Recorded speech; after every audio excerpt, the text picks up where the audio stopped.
Okay, I'm clicking the button. All right, what is up, everybody? We are live here, episode 475. What is up? Brian's finishing up a bagel, and then we've got a Just really starting on a salad too. starting on a salad, finishing up. Sure, I mean, gotta get the full. What's in the salad? Healthy? Quinoa, lettuce, beets. Yeah, it's a healthy salad. You know that when I grew up, since my mom would make like salads with meals, but it was always just like lettuce, tomatoes, cucumber, like I never knew. Then when I met my wife and she was like showing me all these like Russian like salads, she would call this salads, but it's like, yeah, like quinoa and pickles or something, like that's a salad or whatever. And I'd be like, this counts? Like, open my eyes, there's like a million salads out there. You don't have to have lettuce. I was shocked. I was like, do you ever eat lettuce? She's like, I don't like lettuce. It's like, how do you eat salad without lettuce? But you can do it. This cookbook my mom uses, it's called Mandy's. I'll plug it because like it's really anytime we're over for dinner, she like picks a salad from this cookbook and it's always like good. There's like usually a fruit in it too. It's like really fun stuff. I'm going to plug the Frozen Tools scoreboard. That's more relevant. But one thing I will say that I wish, okay, I'm going to write to them. So I like the scoreboard in terms of if I click into the games and then I get like a lot of good data that I want to see. But what I do like about the ESPN scoreboard at a glance is you get a lot more information like of a whole of each game. When you're looking at like all the games for today, like it shows you like sort of like who the goal scorers were, like the team records. Like, I don't know. It's just a little bit. Anyway, I'm starting to set up like some new things. I was mentioning to Brian, RotoWire seems to be down. You like try to go to RotoWire. It's just like the site's down. I don't know. Maybe they're just like broken and someone just needs to go in and turn it back on. But I'm running out of resources here. Anyhow, all right. So I guess, pal, we might as well just get going and start the show. We'll start the recording. Oh, yeah, let's do that for sure. Thanks for everyone joining live, by the way. What is Sam saying here? I have both Campbell and Comfer in one league, so that game brought some mixed emotions. Hopefully you ended up, if it's a category goals are worth more than the punishment for goals against. Yeah, or exactly. Assists, points. What did Comfer end up with? A goal and 3 assists. Yeah. I think I called him a Sunday savior yesterday. It was such a blur. Guys, my night last night was insane. Like, I've just had 2 days in a row of the baby like not falling asleep. And then it was like last night, then we were dealing with it all day. And then I had to go like prep this show and like record the other show. And I think like I should actually listen back to like my show to let myself know like who I should add for next week, because I have no idea who I said. I think I did it all in like a fugue state of just like researching the schedules and picking players. You are like officially a dad now. Like, this is it when you can't. I recall mentioning Comfer, but I'm worried I may have mentioned him in the context of Colorado having a bad schedule next week and saying that he might be someone to consider dropping. But I definitely recall saying it's tough to drop someone playing with Rantanen. So anyway, I'll listen. Maybe I will listen. Hopefully it was I think I mentioned for Sunday he's good. Also, I mentioned Gerard and he had 2 assists today. So look at that. I'm so smart. Let's see if we could carry it over to this show. I guess we're already 10 minutes late. So Brian, you good? You're all nourished? I mean, like enough, yeah. Enough to get through a couple hours. There's goals already in the games tonight. I mean, sure. Look at that. Look at that. Nothing for Ryan O'Reilly. I made a really bad call on Saturday. I benched Eberle and played O'Reilly. That was a bad call. And my matchup's like super close. Not that it matters, but like. Are you gonna win? I don't think so. I guess we can talk. Let's talk about it on the show. Talk about it on the show. What? I have something to talk about too on the show. All right, let's get started. All right, so we have to start the recording. That's the number 1 priority. The number 2 priority is to make it good. I'm ready. 3, 2, 1, record. Recording. Wow. If you bet that Noel Cherry, I'll say this on the show too. If you bet that Noel Cherry would point before Ryan O'Reilly. Oh, Ryan O'Reilly got an assist in the last game, but you could say goal. You could say score. Oh, goal. Sorry. Yeah, goal. I swear I saw somebody today added a Chari. I feel like someone in tier 1, maybe in the Babupful or maybe in tier 1. Someone is smart out there. I'm going to get it. So that when you talk about it, you can like credit the right person. Oh yeah, it was Tom Tom Crowhurst added Achari today in tier 1. He's in a close matchup, I'm guessing. Yeah, he's in a really close matchup. Maybe that goal might make the difference. Right now, he and his opponent are projected to both end up with 251 points. So that goal is huge. All right. Have you ever had these cotton candy grapes? No, never heard of it. They are grapes and they taste like cotton candy. It's wild. Okay. Sometimes it's like things that taste like other things. And then I'm like, why don't I just eat the thing? You know what I mean? Like, it's the same as like when you guys were posting on the Discord. I can tell you why you'd eat the grape over the cotton candy. Like, I like grapes. Like, I like grapes how genius. they are. Me too. No, you don't need it. It's weird. It's like, I guess it's like, I don't know if they're like genetically modified at some point or. I definitely get why it's popular. It sounds good. It also just sounds like, it just kind of like some things in the world are there and it's like, why? But I also felt that way, but I think you disagreed about that, like pizza-getti. You were wrong. You're wrong about the pizza-getti. I just like them both separate. I don't know why. Someone who once told me that feta on peanut butter toast was like a brilliant innovation. It is good. That is good. Because you get salty. It's like two salties. Yeah, so I'm seeing some inconsistencies in your no, because feta you don't eat by yourself. Feta is a garnish, and I'm telling you something to put it on. Spaghetti is a meal. Pizza's a meal. I like them both as meals. I don't like feta cheese by itself. You can have them together. Why? Spaghetti. I guess. You could do lots of things. You could have pizza with also, I don't know, tacos. Pizza tacos. I'm sure that's such a thing. I'm sure that exists on the menu. I know, and it's like I'd rather just get them separate. Is all I'm saying. All right, the patron cast is leaking. Okay, we'll do this on Wednesday. We have a patron cast Wednesday. If anyone's watching, if you like that, we've got so much more where that came from. Yeah. Okay, but you're right. We do have 2 hours to go, so let's knock this out. All right. Okay. I don't have a joke to start. Hosted by two guys who. Oh, I know. I'll do one. Is it going to be a trade joke? Maybe I could do this time of year. I don't know. I was going to maybe say something about when all your players are injured, but you're still having fun. I don't know. Sometimes I like start yelling yes, and I haven't even decided what I'm going to say. All right. I guess isn't a good idea. No, that's good. That's how I do my job sometimes. Okay. Yeah. Okay. Mm-hmm. Well, the thing is, I'm saying hosted by two guys, but then I'm going to say something about myself. I need to know more about you to find something that we both have in common to make a joke about the two of us. So I just usually go one of whom ... Which kind of awkward. How about you say two guys who know what it feels like when or who? Okay. All right. Also, I'm not going to do too crazy of a yes.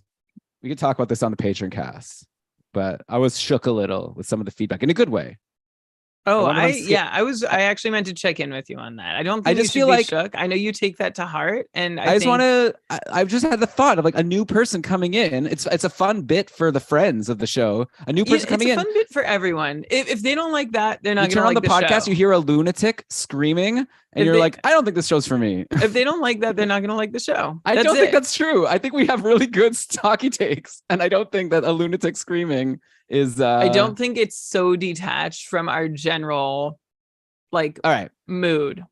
I'm gonna do a laid back one this time, and then we'll go from there. All right. Yes. Yeah. Well, okay. Here we go. Yes! Welcome everybody to another episode of the Keeping Karlsson Fantasy Hockey Podcast, the longest running fantasy hockey podcast in the world, hosted by two guys who sometimes just have to laugh when you get so many injuries in fantasy that it's like, when I blew it already. When Logan Thompson went down, I thought to myself, man, that stinks. When Mark Stone was announced to be out long term, I was like, ugh, brutal. When Matt Barzal got hurt yesterday at the start of the game, I just thought to myself, this is just lols. I'm having fun now. I want more of my players to get injured. And with me to discuss this philosophical idea and much more as we break down everything that's going on in the world of fantasy hockey is my very good friend, the fantasy hockey robot. I don't think I said my name. I'm Elon Dubrovsky. And the person with me is the great Brian Com. Brian, how you doing? I'm good, Elon. Hello to you. Hello, everybody. Thanks for tuning in. And that's all that matters, right? That we're having fun. That's why we're still here. That's why we ever did this whole thing in the first place. But yes, it toys with our emotions. And remember to welcome those emotions, invite them into your heart, deal with them, have a meal with those emotions. And then remember, let fun win the day. I don't even know what I'm talking about. But by the way, it's actually, good advice. It's good advice. Really quickly, a PSA for tomorrow. is games start at 1 o'clock. This is Monday, so I don't know when everyone's listening to this, but there are games at 1 o'clock. I know it's Family Day in Ontario. I don't know what it is like anywhere else in the world, but there's games at 1 o'clock, there's games at 4 o'clock, and there's games at 7 o'clock. So if you're listening to this before then, you haven't yet made your ads or set up your lineup or whatever, go do that now. Yeah. That almost like concerns me when we do a show and then the games on the next day are starting super early, because it's like it's so little time for our advice to like be prescient before there's like new data and new information and everything we said starts to go out the window. So at least for the next, what is it, like 18 hours or so, what we will say will be the most up-to-date news and notes, and hopefully we'll get some predictions correct here. So the plan for today's show is as followed. I was like looking at the box scores of the games on Saturday and figured like pretty much all the fantasy relevant things I wanted to talk about can be encapsulated in what happened in those games. I'm just going to go through some box scores of some games recently for each team and then kind of bring out what I think the interesting notes and nuggets were. And so that's the plan for today's show. And of course, before we get into that, let's just mention quickly that Keeping Karlsson very proudly presented by DobberHockey.com. I'm using, to go through these scoreboards, I've been using the fantasy hockey scores on Frozen Pools, and it's really great. They like so much data in this box score, I think better than anywhere else. So, and plus when you click the player, you get right to their Frozen Tools like page, which has all that information which you need, and the line combos and everything else. So it's really great. Frozen Pool is a really good site. I keep saying Frozen Pool or Frozen Tools. It's both, okay? They both work, and Dobber Hockey also has all the great articles. So it's a whole brand. They're doing a very good job, and we're very proud to be presented by them. DobberHockey.com. But okay, Brian, let's get into it. Like I said, we're going game by game. I want to start with yesterday's game on Saturday. The Toronto Maple Leafs destroyed the Montreal Canadiens 5-1. The Leafs are actually playing again today.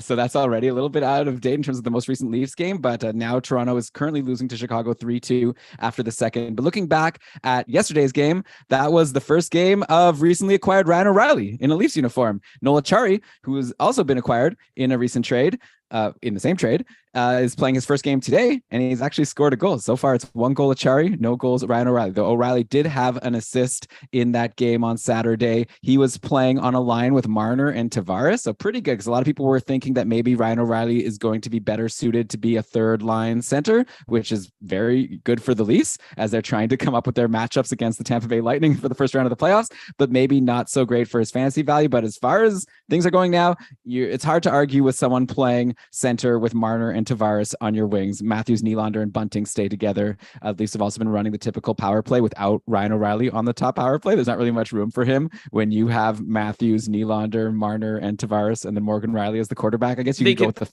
they could do 5D. They can barely even fit Riley on there. Yeah, exactly. Then I wonder if Bunting or Ryan O'Reilly, who would have the upper hand there. But hopefully for the Leafs, they won't have to find out. So anyways, of course, forget about Calle Yarncroc or whatever, like random line 2 guy. Now the Leafs have 6 really good top 6 players, kind of like the Ottawa Senators, right? It's like no room for anyone else, except actually the Sens ended up actually trying to do a top 9. I think the Leafs are going to do that. Anyway, sorry. Ryan O'Reilly actually on a 4-game point streak since returning from the injury that kept him out for around a month and a half. We'll see if that streak ends today. He doesn't have a point in this game against Chicago with 1 period to go. Brian, are you interested in Ryan O'Reilly now as Leaf? He's had such like a down year. He's been so useless. He was dropped. I got him as a free agent in the cupful at one point kind of recently. Now he's traded to Toronto. I feel like I guess I need to hold on. I added him for a good St. Louis schedule this week. But now going into next week, I don't know. I like his line placement, but also if he's not on the top power play, he still feels kind of meh to me.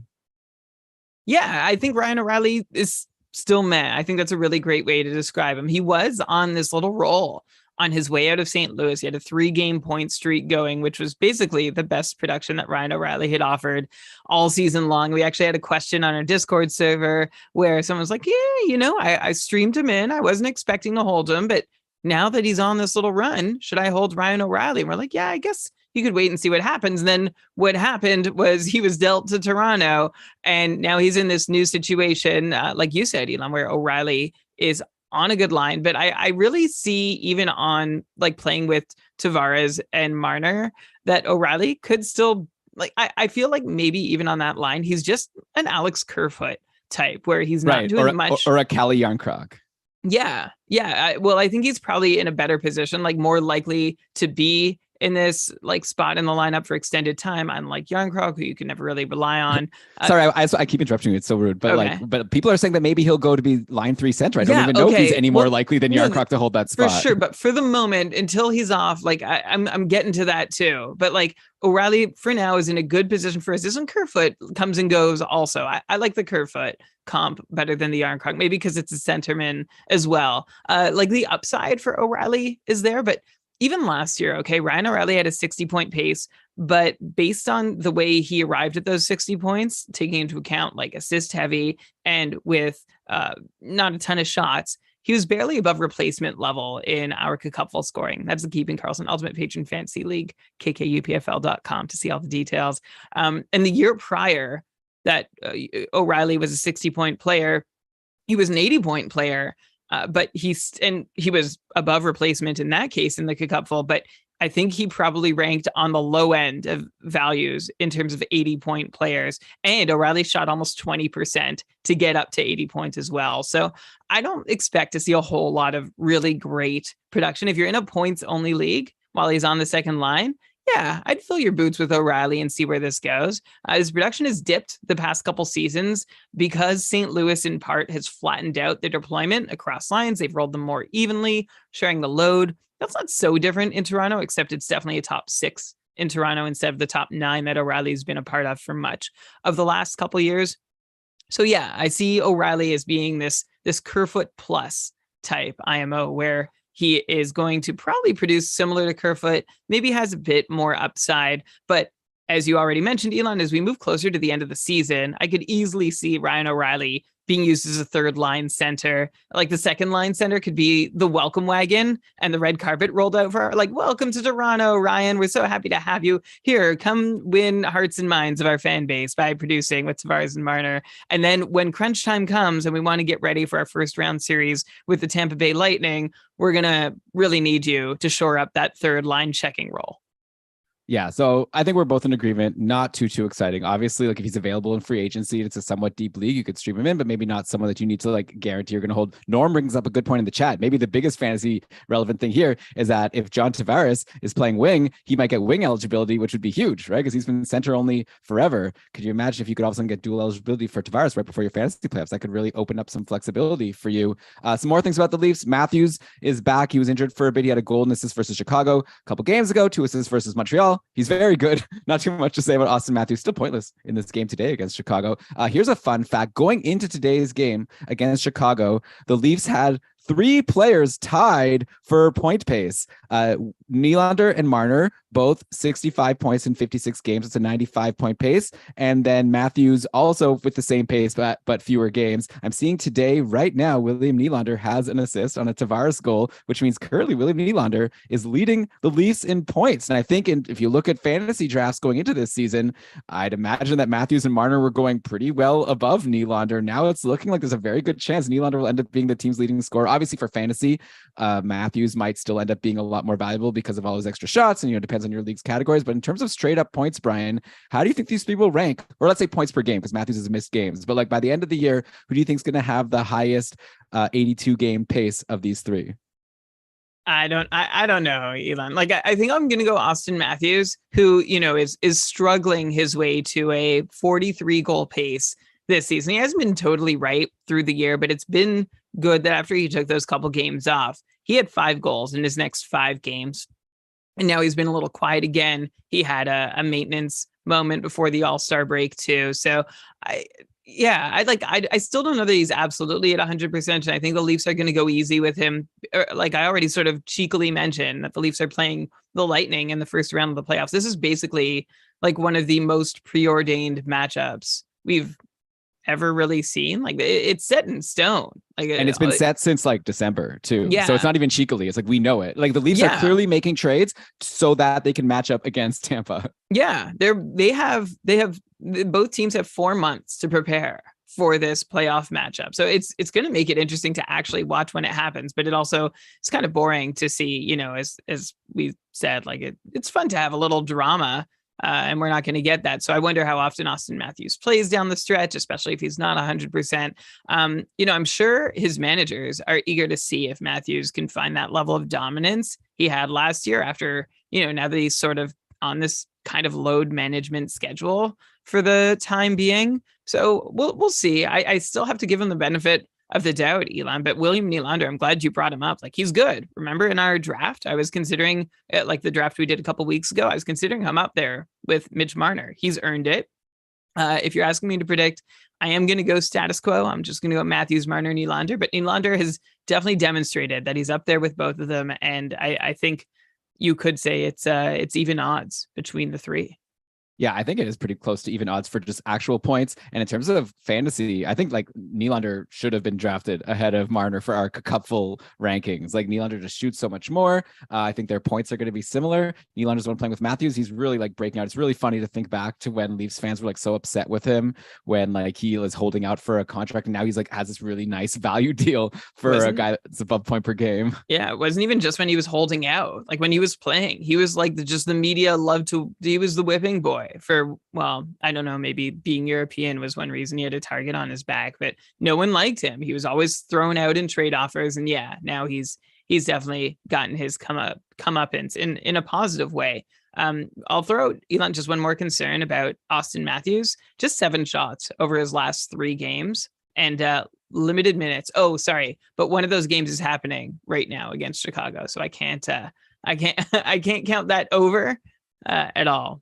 But his minutes are down in the last couple of games before this one. So far he's played 11 minutes against Chicago. The game started an hour ago, so that seems like a healthy amount. But we'll see if he's being used to the full extent, if he's seeing the minutes he's used to seeing, and if he's shooting the amount we expect him to shoot.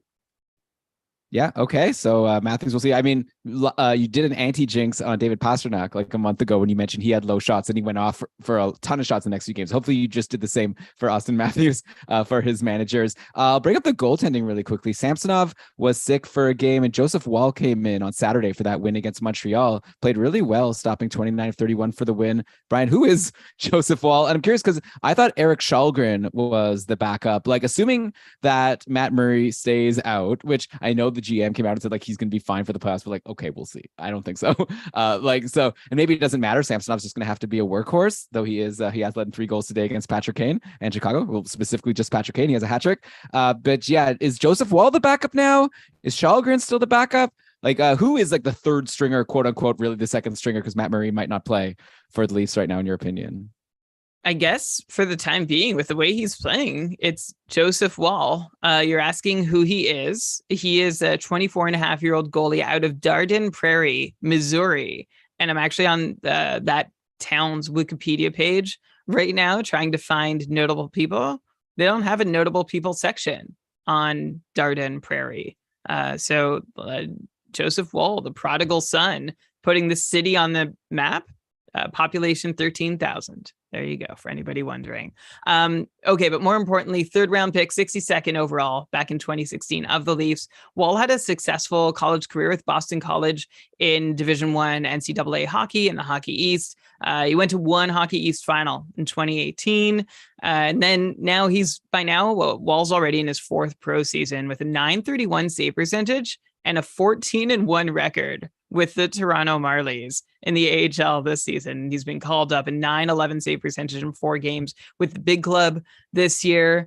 One thing about Woll that I noticed in his career record is like he's always been limited to like 15 games a year since his first pro season back in 1920 when he played 32. The last few, he really hasn't seen a ton of action. So I don't think we know what we've got in him. I think based on what Källgren has been doing at both the AHL and NHL levels, it doesn't hurt to see what Woll is going to give you, because the bar isn't that high to clear to surpass Källgren on the depth chart. So this is an opportunity, and it's fun to see him take charge and take advantage of it. I think ideally, as you said, Elon, the Leafs are like, well, Matt Murray's going to be back. That's the plan. We'll see what we've got in Woll. I feel like they probably don't and shouldn't trust Källgren to be Samsonov's backup if it came down to it. But I also imagine that until Murray's healthy, Samsonov is going to see the lion's share of the starts. Yeah, you'd think so for sure. All right, let's go to the other side of that game yesterday between Toronto and Montreal, where the Habs got smacked by the Leafs. Their lone goal was scored by Josh Anderson, assisted by Matheson and Jordan Harris. Jordan Harris, by the way, he's a defenseman. That was his 4th point in 4 games. Just really quickly, is there anything here?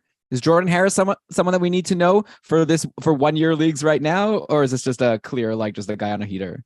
I think this is just a guy on a heater. Jordan Harris, 3rd round pick, 71st overall back in 2018 of the Habs. He's 22 and a half years old now. This is his first full pro season. He had decent numbers in college for a defenseman, basically a half point per game. He's on the smaller side. He's mobile. He's quick. He's got a bit of a shot going for him. So I guess we'll see. I think the Habs expect him in time to develop into a power play quarterback or hopefully. But I don't know that that's going to happen quite at this moment.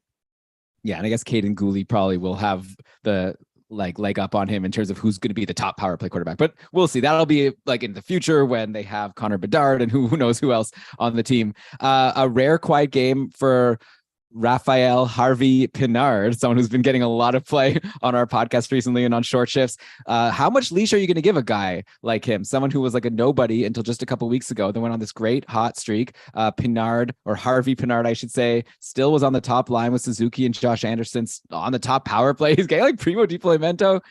Sorry. He's getting premium deployment. You couldn't ask for more. But let's say he goes quiet again for the next game. Would you drop Raphael Harvey Pinard, or is he someone now that you're kind of just holding as long as he's in the spot? I'm not holding on to Harvey Pinard for very long. He is still top line, top power play, but it's been 5 games since Harvey Pinard took more than 2 shots.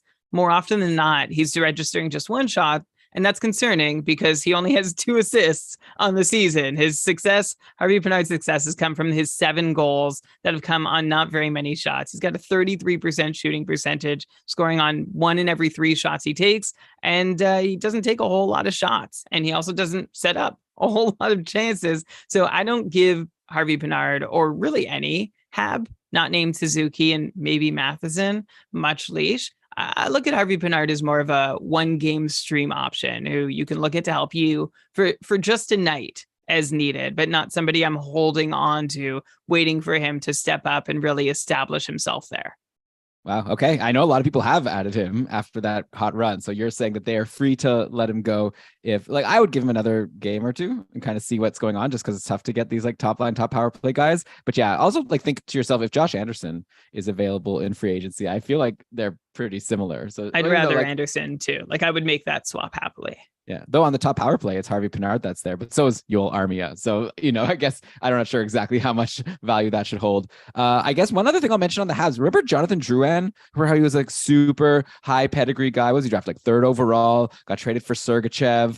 So he's still on the team. And actually, he's kind of doing stuff lately, which is an interesting timing because Drouin, who had this overpriced contract that the Habs have been saddled with, now is going to be UFA after this season. He's going to potentially get an opportunity to get a fresh start somewhere else. I'm sure someone will sign him, especially with he had this past week he had 2 assists against Edmonton, 3 assists against Chicago, so that's 5 points in 2 games. Then these last couple of games he hasn't had a point, but he had 3 shots against Carolina, 7 shots in this game against Toronto. Fun fact, 7 shots is a lot for a guy who has no goals. When's the last time someone who has no goals in over 30 games on the season is capable of taking a 7-shot game? You'd think a goal would come soon. He's probably due a couple. I don't, how we do it. If you take his career shooting percentage and look at the number of shots he shot, probably should have a couple goals, I'd imagine. So Drouin, I don't know if I'd recommend grabbing him now, but in my dynasty league, he's in free agency and his contract is crazy. I don't even know if I could fit him in. If I have an injury and then all of a sudden I could fit him in for my fantasy playoffs, maybe he'd be worth a grab since, the contract will be new. I'm sure it'll be a lot cheaper next year. And who knows, maybe there's still a future. He's only 27 years old. I'm curious to know if you think there's still a chance that Drouin will be something in the league, or is he just going to kind of go the way of an Alex Galchenyuk? Every once in a while he did something. Eventually he left the Habs, and then I don't even know if he's in the league anymore. That's a really interesting idea, Elon, in a cap or dynasty situation where it's late in the year and your fate is determined one way or the other. If you can add Drouin, wait to see what his next contract is and where he lands. You could. My hopes aren't super high. As you said, Elon, 7 shots is really out of character for him. And I'm not giving it a ton of thought that Jonathan Drouin could sometime soon show us that he's going to be something more than he's shown us to be so far. This is age 27 season already. He's going to be 28 next year. I'm trying to think of anyone else who's broken out as late as that with this kind of pedigree. Like I'm thinking of like Cam Atkinson. Wasn't he pretty old by the time he had his real breakout season?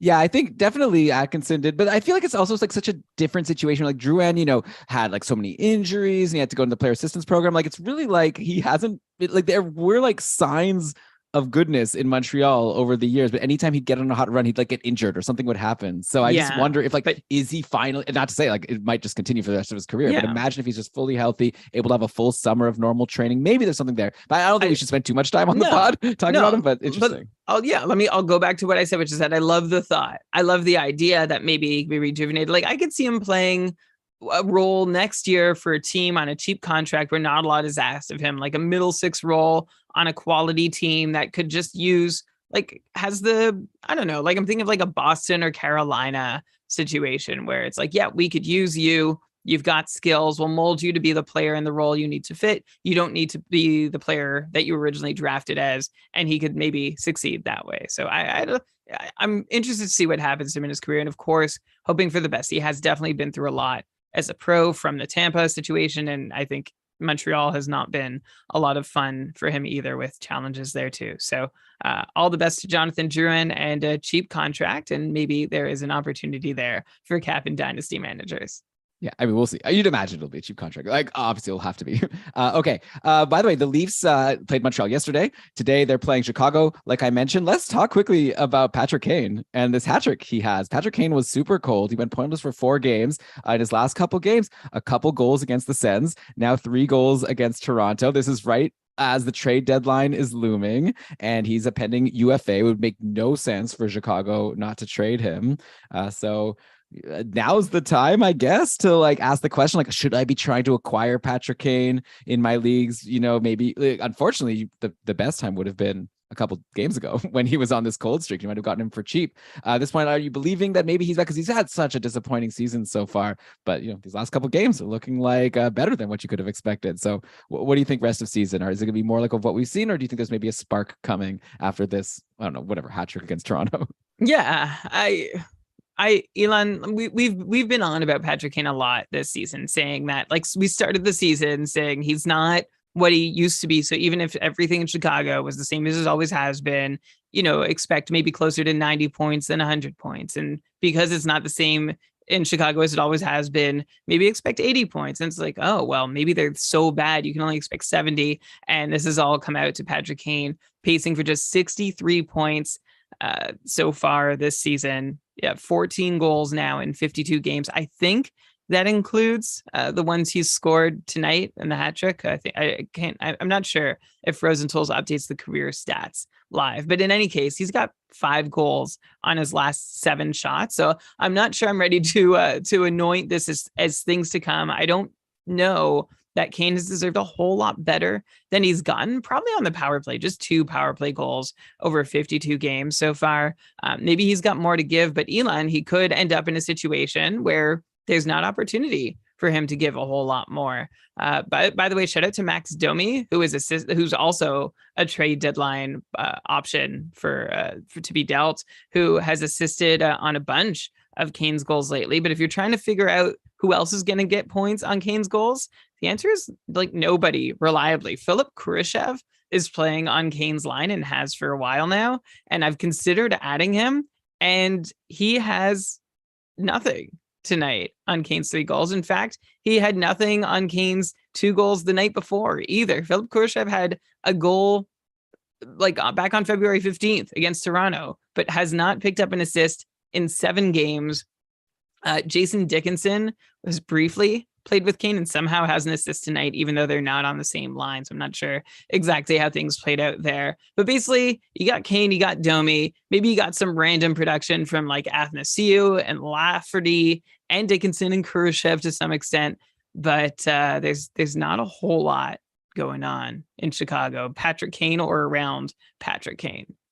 Yeah, so he's got to be gone since you don't even have to worry about picking up your Chicago guys. Like don't add Max Domi for a playoff run. Thinking he's playing with Kane, he's doing well, because I doubt he'll still be playing with Kane unless some team picks up both of them in a package. All right, Brian. So sorry, I'll just let me just finish my sentence. Unless another team picks them both up as some kind of package.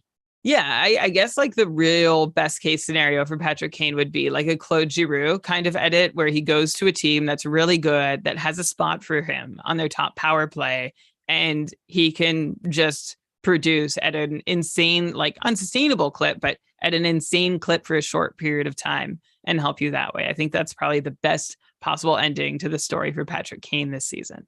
Yeah, I'm definitely more like bullish than you on Patrick Kane once he gets traded. Like, I don't think there's a situation, like, I know you're saying like maybe he'll go to another team where he doesn't get such a great opportunity. Like, I really find that hard to believe. I think he'll go to another team and right away get on their top power play and get in the top 6 because he's Patrick Kane. He's not the same Patrick Kane of old, but still, clearly he's got something. He just scored a hat trick against the Leafs. So you say that, but Vladimir Tarasenko, not on the Rangers top power not Patrick play. Kane. I think Patrick, not on the Leafs top power play. Nola Cherry, not on the Leafs top power play. None of these players are in the same level as Patrick Kane, in my opinion. Yes, you are absolutely right. And neither, even the great Claude Giroux, I don't think, is in the same category as Patrick Kane. But anyhow, Brian, we've got a lot to get to. We basically covered one game and then a little bit of the second game. We covered 2 Leafs games. And I wanted to cover a whole bunch more. And we're going to get to all of them, or as many as we can. We'll just take a quick break. You're listening to Keeping Karlsson. All right, we are back. I'm here with Brian Cum, and we're going through some box scores. I wanted to go back to another game that happened on Saturday from a team that also played again today. That's Colorado. They played St. Louis, and they won 4-1. A nice, easy win for Colorado against a St. Louis team that now has Ryan O'Reilly gone, Tarasenko gone, Torrey Krug in and out of the lineup. Looks like Krug did play today, didn't play on Saturday. Buchnevich got hurt in the loss to Colorado. It might be tough sledding for St. Louis moving forward. They are losing pieces fast. Who knows who else will get dealt before the deadline. The lines in this game against Colorado had Kyrou, Thomas, and Sammy Blais, and then Braden Shen with Barbashev, and then Buchnevich to start, and then Jake Neighbors after Buchnevich got injured. The top power play was Shen, Barbashev, Kyrou, Thomas, and Justin Falk because Torrey Krug was out. I guess those are the Saturday lines. I guess let me check and see if there's anything new and interesting. Oh, no, sorry. This is Colorado who played today, not St. Louis. Oh, no, I did it again. Oh, I'm so dumb. I did the thing where I stopped my recording. Brian, we need to stop and restart the recording. Why'd you start? How? I'm so used to doing a matchup maximizer now, and like I stop and start when I make a mistake. I was gonna minimize the recording here, so it's on my way. That's a good idea. Okay, so stop my recording. Yeah, stop, save it. Sorry. Okay, hang on. Let me just. Sorry, everybody. After this, it's gonna be smooth the rest of the way. Okay, just give me a second.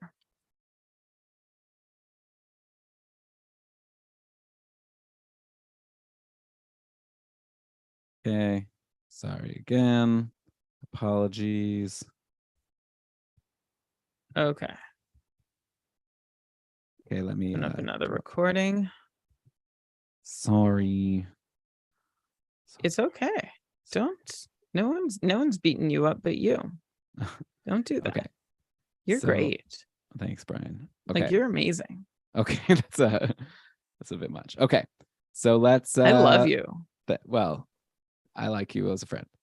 So let's start again. Count me down.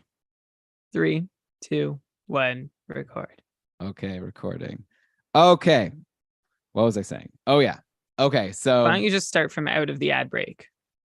Like, do the whole St. Louis again. It's only been like a minute. I think I'm okay. I could go. I have. All right. That's okay. All right. What was I saying here? So Shen, Barbashev, Kyrou, Thomas, and Falk on the top power play. So I guess you can say this is like a good news situation for Ivan Barbashev. I'm like struggling here. Like, he's on the top power play now and playing on a line with Shen, like with everyone gone. I guess that does open up a spot. I'm seeing that Blais scored a goal assisted by Kyrou and Brown. That was the only goal for St. Louis in this game against Colorado. And Blais also got some power play time. So maybe he could be interesting. I mean, other players in St. Louis are hot. Kyrou has 7 points in his last 4 games. Shen was on a hot run before this game. But I'm thinking like probably we should be tempering expectations on even these hot, like good St. Louis players, because as all of the good supporting pieces around them start to disappear, I like it's just hard to imagine that they'll still be able to do well, at least until like Buchnevich is back. I'd be nervous for even like the Thomases and the Kairus and the Shens of the world. Yeah, this is rough for everybody with St. Louis minus Ryan O'Reilly, minus Vladimir Tarasenko. I mean, I think they have the potential, the Blues, to look pretty sad the rest of the season. Like, look at their cup core. Pietrangelo, Tarasenko, O'Reilly, Perron, Schwartz, they're all gone. And those are all like the identity of the Blues. So I feel like over the rest of the season, you're going to see a team searching, trying to figure out who they are and what to do. And yeah, it's going to be like Thomas and Kairu's team, Buchnevich when he's healthy, and we'll see exactly where they go with that and what they're able to manage. Yeah, like I'm trying to think of any, like you saw the silver lining and being like, yeah, Barbashev, it could be good for him. It could be, but I'm really just not going to be optimistic about much about what's going on in St. Louis for the rest of the year. That's it. Sammy Blais, by the way, is still there from the Cup win, but he left and came back. Still counts. And yeah, like I said, he's actually getting some decent deployment himself. So maybe he's playing with Kyrou and Thomas in the last game. So if he's that and getting power play, maybe actually Sammy Blais is the one you want, and not Buchnevich and not Barbashev if you are going for a St. Louis streamer, if they have a good schedule 1 week. But okay, I guess also on D, so Falk is probably like a snoozer once Krug is back, like Justin Falk, like pointless in 7 games, taking lots of shots, but like just so disappointing that Justin Falk just can't find a way to produce even when he's given these golden opportunities. Yeah, this is and with Krug in and out of the lineup, it's also kind of frustrating because we don't know what to expect night in, night out. How about Colton Parayko though? If we are looking for someone on the blue line that we can say is going well, 4 points in his last 5, 3 straight games with 3 shots, some blocks and hits to go along with that. Nothing exciting, and it could peter out pretty quickly. But at least Colton Parayko is doing stuff again as the most reliable blue line producer in St. Louis right now, which says a lot about the state of where Falk, healthy, and Krug, semi-healthy, are at.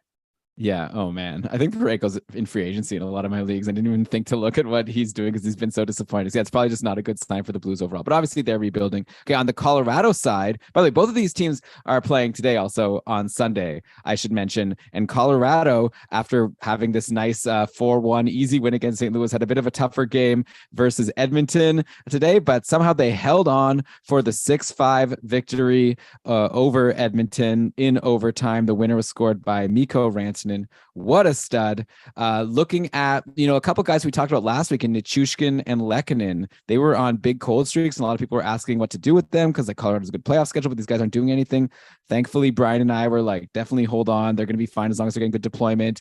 Nichushkin and Lehkonen both had a point in that game versus St. Louis on Saturday. I've seen they both scored a goal today against the Oilers. So yeah, you want these guys. There is news coming out that Landeskog is skating and will return in mid-March. So will be interesting to see how the lines are affected. Like just looking at the lines for today for Colorado.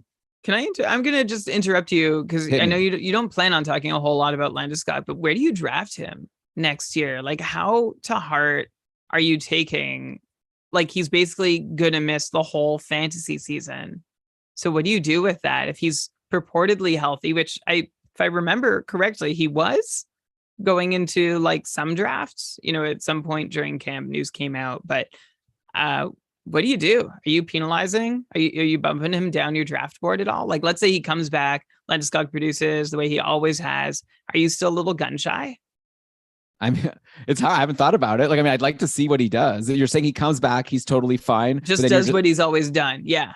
And then you're worried that maybe then next year it'll be like the same thing. He'll just like take a big chunk of time off. I mean, yeah, just that like he's missed, like there's been a weird injury and he can't get healthy from it. And even if he does and returns to form, like, are we still a little worried? I mean, I guess it's the kind of thing where you could get real value. Like if everyone's thinking this way, this is how you get like, who was it this year? I guess, Jason Robertson had a contract dispute, kind of different. Marchand, I think, was injured for a bit and people were getting him at a good discount. Then he came back and was just fine. So yeah, I mean, I guess Landeskog went like on average 39th overall.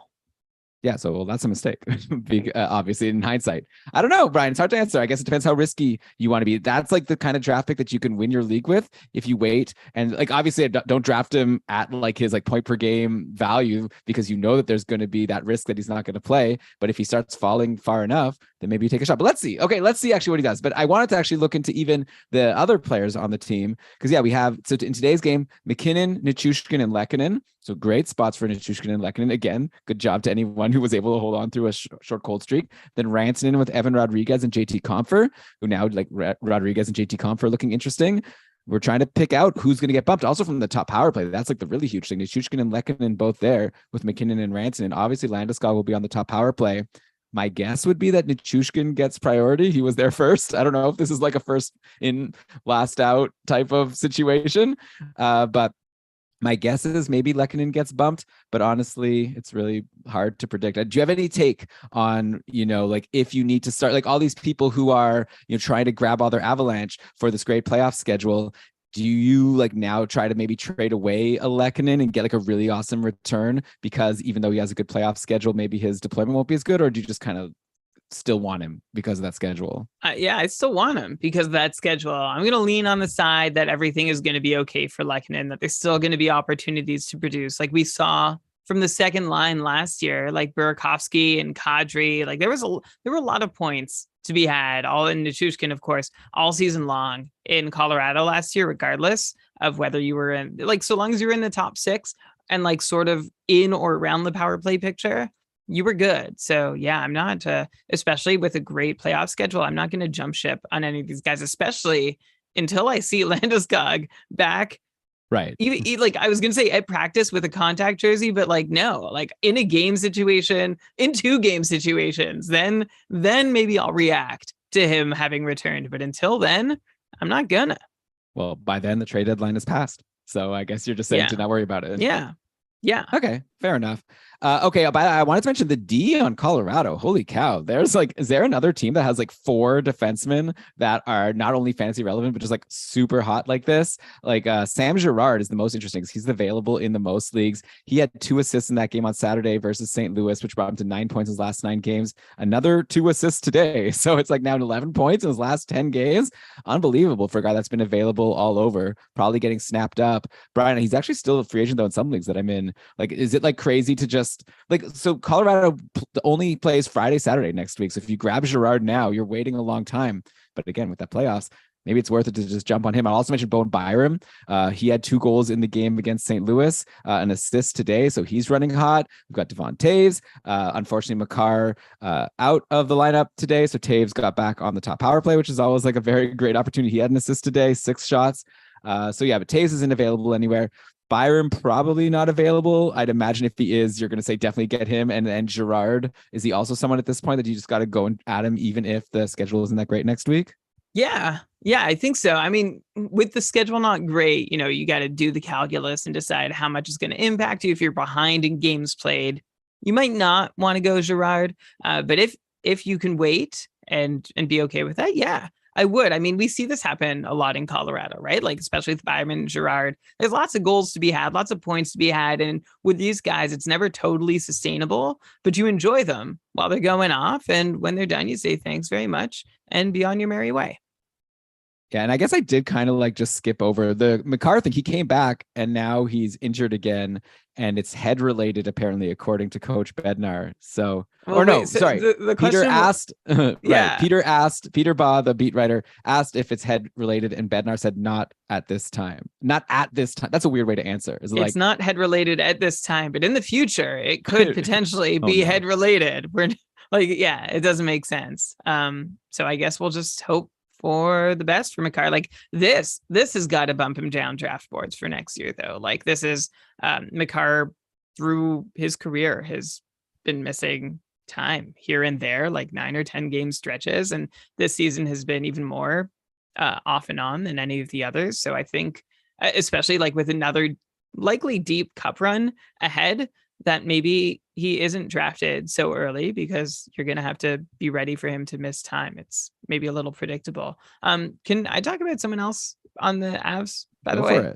Yeah, just quickly. Nathan freaking McKinnon. He's going nuts lately. Like absolutely insane. 36 points in his last 23 games. That's going back to the start of December. I could probably take a smaller slice and he's doing even better like since the start of January or whatever. But the Avs are just like destroying with him on the ice. And he is producing since December at a 130 point pace. There is no stopping this guy. He's scoring at will. He's found his like most dominant form. He's taking 6 shots a game. He's scoring on 10% of it. Like this is what Nathan MacKinnon can do and is doing right now. And it's great to see because there have been some dicey moments where he hadn't quite been taking full control or charge, but those days are behind us. I know it was in our drafts. It was Matthews before MacKinnon across the board, right? It was McDavid, then Matthews, then Draisaitl or MacKinnon. That was the next choice. But man, if I had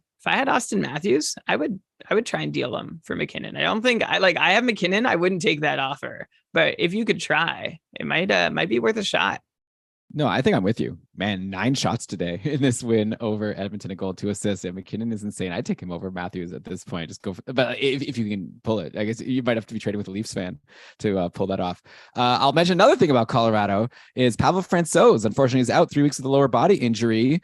Jonas Johansson was like initially called up when Francouz was injured, but then they did bring up Justice Annunen, their top goalie prospect, and he got the game on Saturday and he did really well. He stopped 19 of 20. Again, it was against the St. Louis Blues.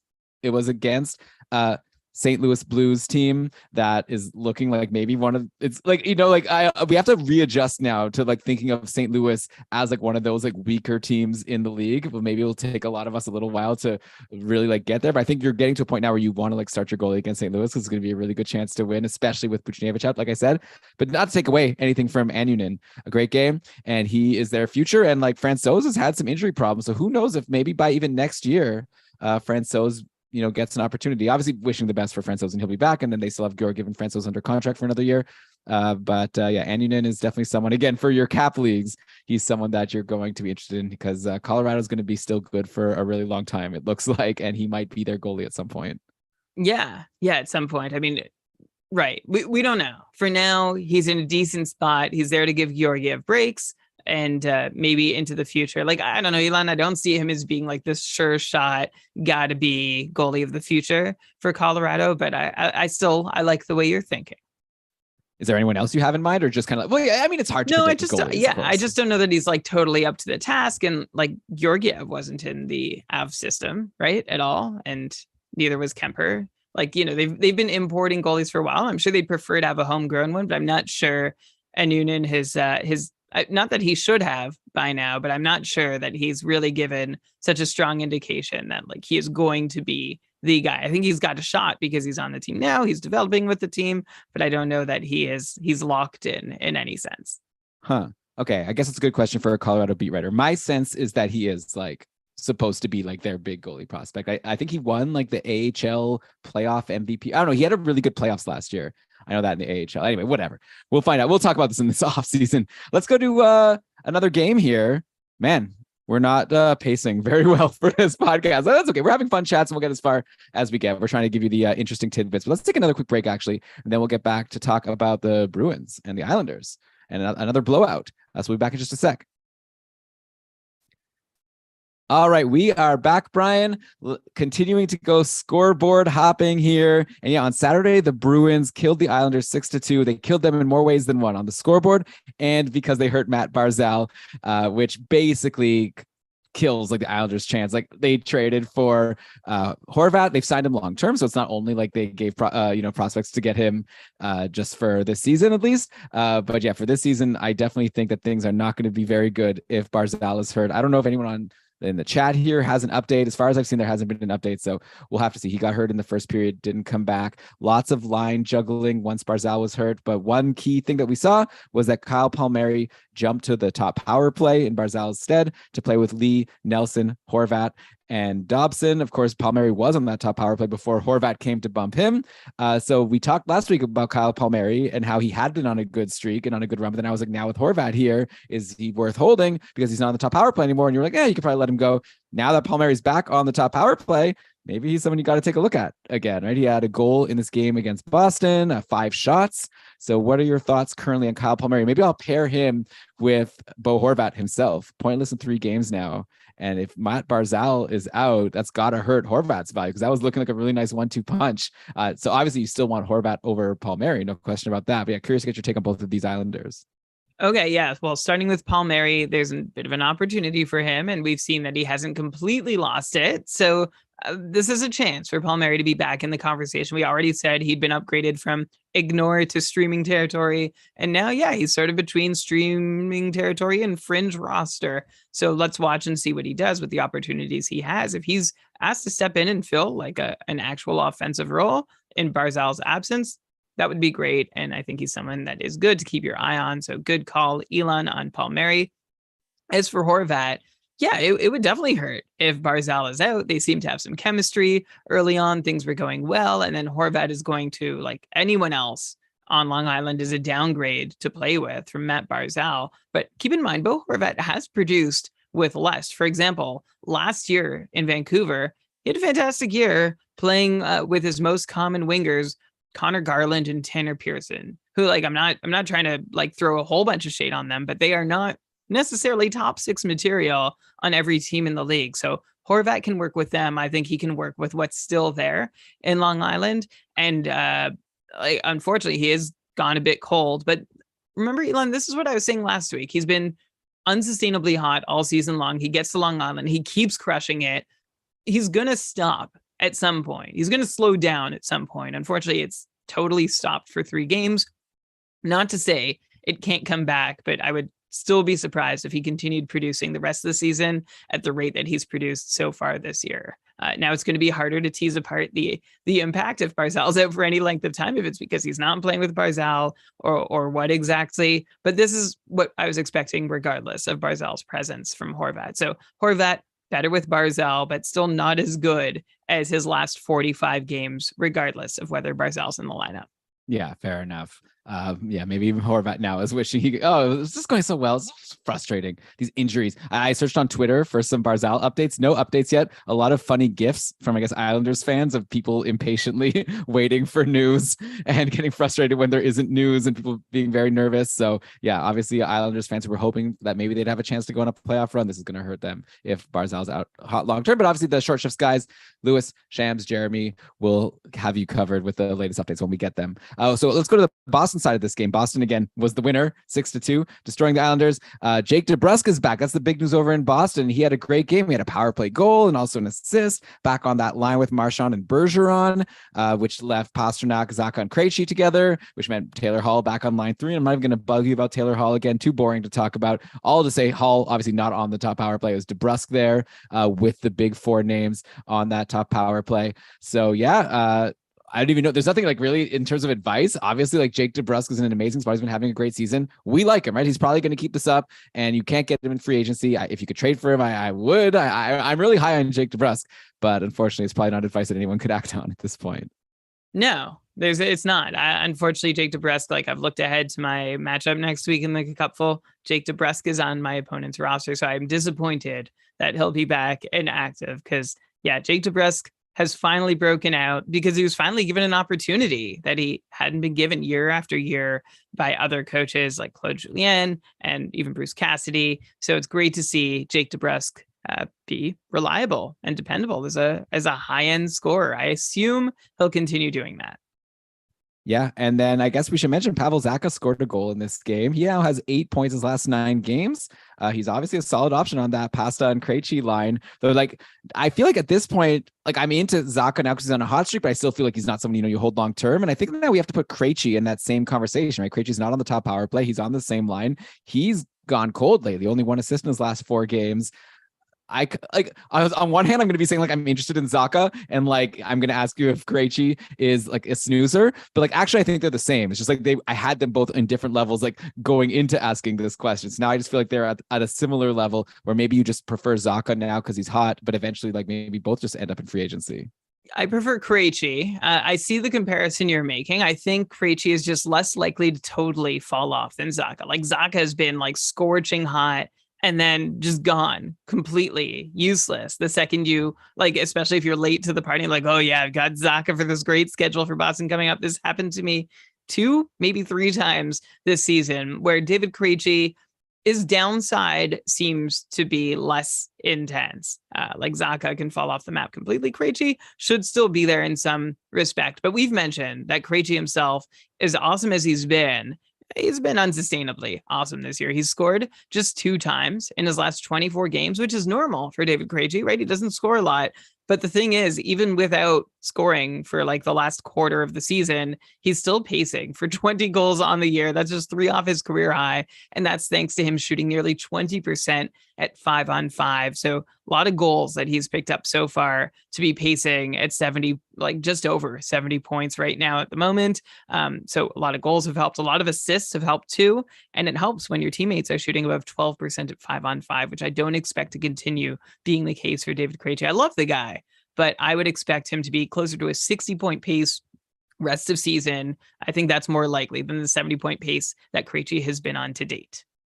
Yeah, and I think it's going to be a 60-point pace. That's a lot like Ryan O'Reilly's 60-point pace that you talked about earlier in the show, which is not that many shots, which makes him probably replacement level in a lot of leagues. So I'm not actually, maybe the answer is like neither, but and like Zaka's just the one on the hot streak now, but I'm not that interested in Krejci, honestly, moving forward. You look at his shots on goal in box scores, like I'm looking at his game log here. He had a 4-shot game back on January 16th. Aside from that, every game since then has been 0, 1, or 2 shots. And it actually, that was a big outlier because before that, you have to go down all the way to like December 27th for a 3-shot game. Like you're lucky to get 2 shots in a game from Krejci. So unless it's a points only league, he has like minimal value in my opinion.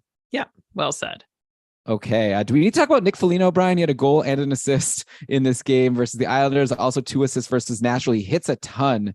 So obviously in leagues where hits are like a category, you already know about Nick Foligno, but obviously a player like that just goes so much higher in value if we think that he's actually going to keep putting up some points. Any chance? He once got 70, didn't he?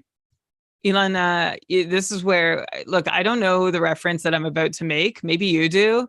Like the Encanto. If I knew it, it would be better. Like I would say it in the rhythm or melody. We do talk about Foligno. Like we don't talk about Bruno. Do you get this? I know. I have nieces and nephews. Okay. Yeah, I actually have been like, I've completely not heard anything except the line. So please, everyone say it for yourselves. Plug it in.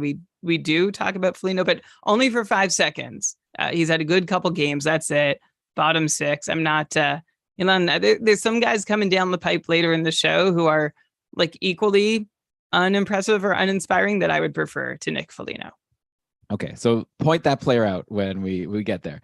All right, let's go now to Columbus and Dallas. Had a game where Columbus handily defeated the Stars 4-1, which is a bit of an upset, but maybe not because Dallas has been kind of cold lately. We actually had a question from patron Terry asking if there's like reason for concern with Dallas. They actually now have lost 4 in a row and have only scored 5 goals in those games. And I know, Brian, like if I were to ask you about a player, like Joe Pavelski was cold last week. We had a question about what should we do about Pavelski. He was like only cold for 3 games. He was pointless in 3. We were like, well, we need to see some more data. So he kind of has stayed cold. He had 2 assists versus Boston on Tuesday, but nothing in the 3 games before or 2 games since. And I know normally your line is, well, if the team is cold, you don't want to be worried about the player because it's more of a team issue, but this team is very cold. So I just want to know what your thoughts are in terms of like, if you have one of those top liners in Dallas, are you super nervous right now? Or do you think this is something that will pass? I think it's something that will pass. I have my line and I'm applying it here too.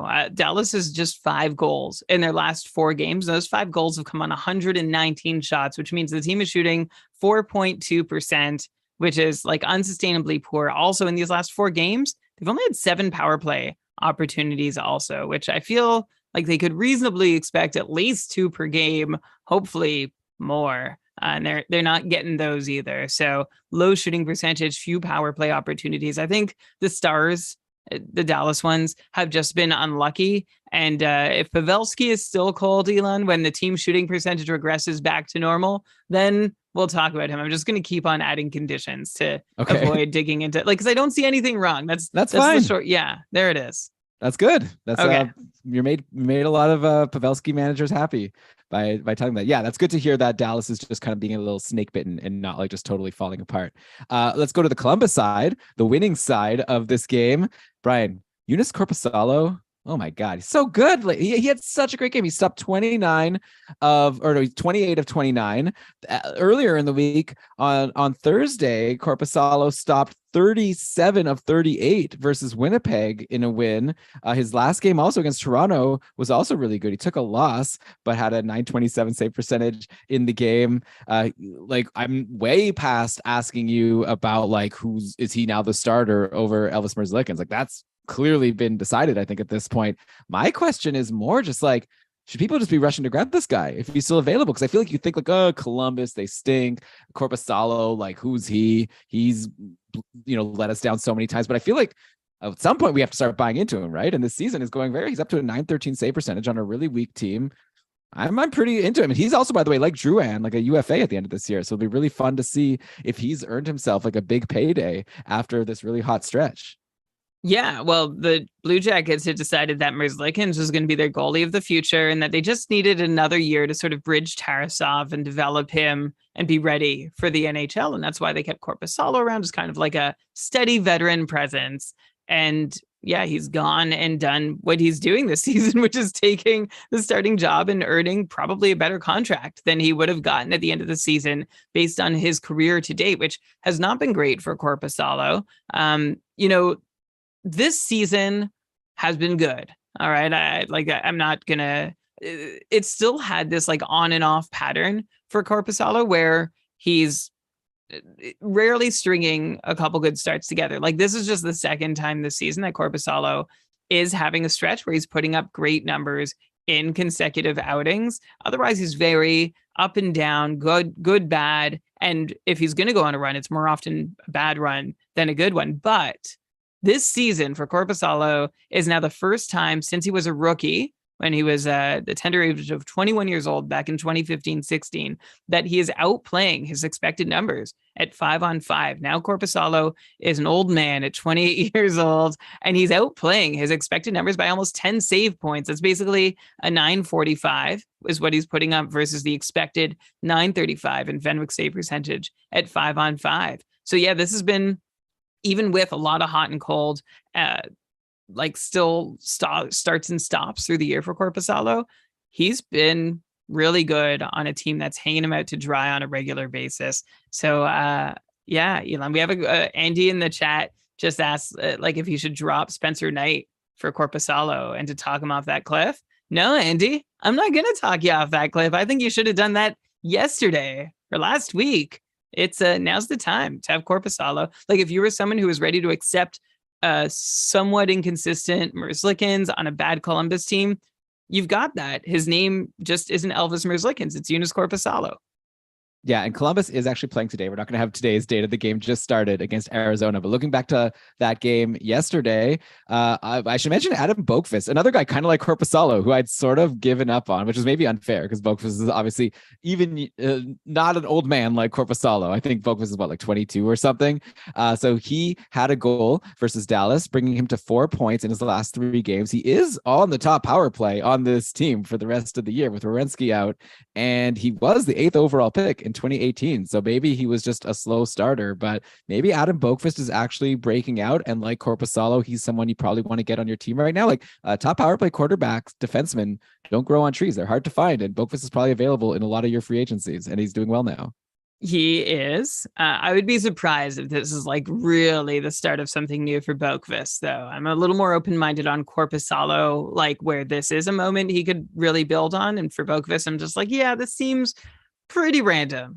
He's scored 2 goals. This is Boqvist on his last 4 shots, and then has added 2 power play assists, which is great on the power play. But the 5-on-5 production just isn't there. And it's not there to the extent that even with half decent power play production, which I think is all we could probably expect from Boqvist, I don't know that he'd still be rostable even at that point, because he really doesn't do very much else at all. This is Boqvist. You mentioned Elon. He is 22 years old, so there's still room to grow. This is his 4th season already, but there is still room to grow. So I won't rule anything out, but the only reason that Boqvist is pacing above 40 points right now for the first time ever is friendly variance, I think. And last year, Boqvist had friendly variance, and he still finished in the mid 30 point pace. He had 11 goals last year on 64 shots. He shot 17% last Right. year, and those 64 shots came in 52 games. Like, just this guy's a weird producer, a weird guy to keep track of. I hope for the best, but I'm not seeing anything to really sink my teeth into yet. But what about just the fact that compared to last year, he's the top power play quarterback? Like, that's a really nice deployment situation. Of course, maybe not as nice now with Johnny Gaudreau injured. He's missing a second straight game today.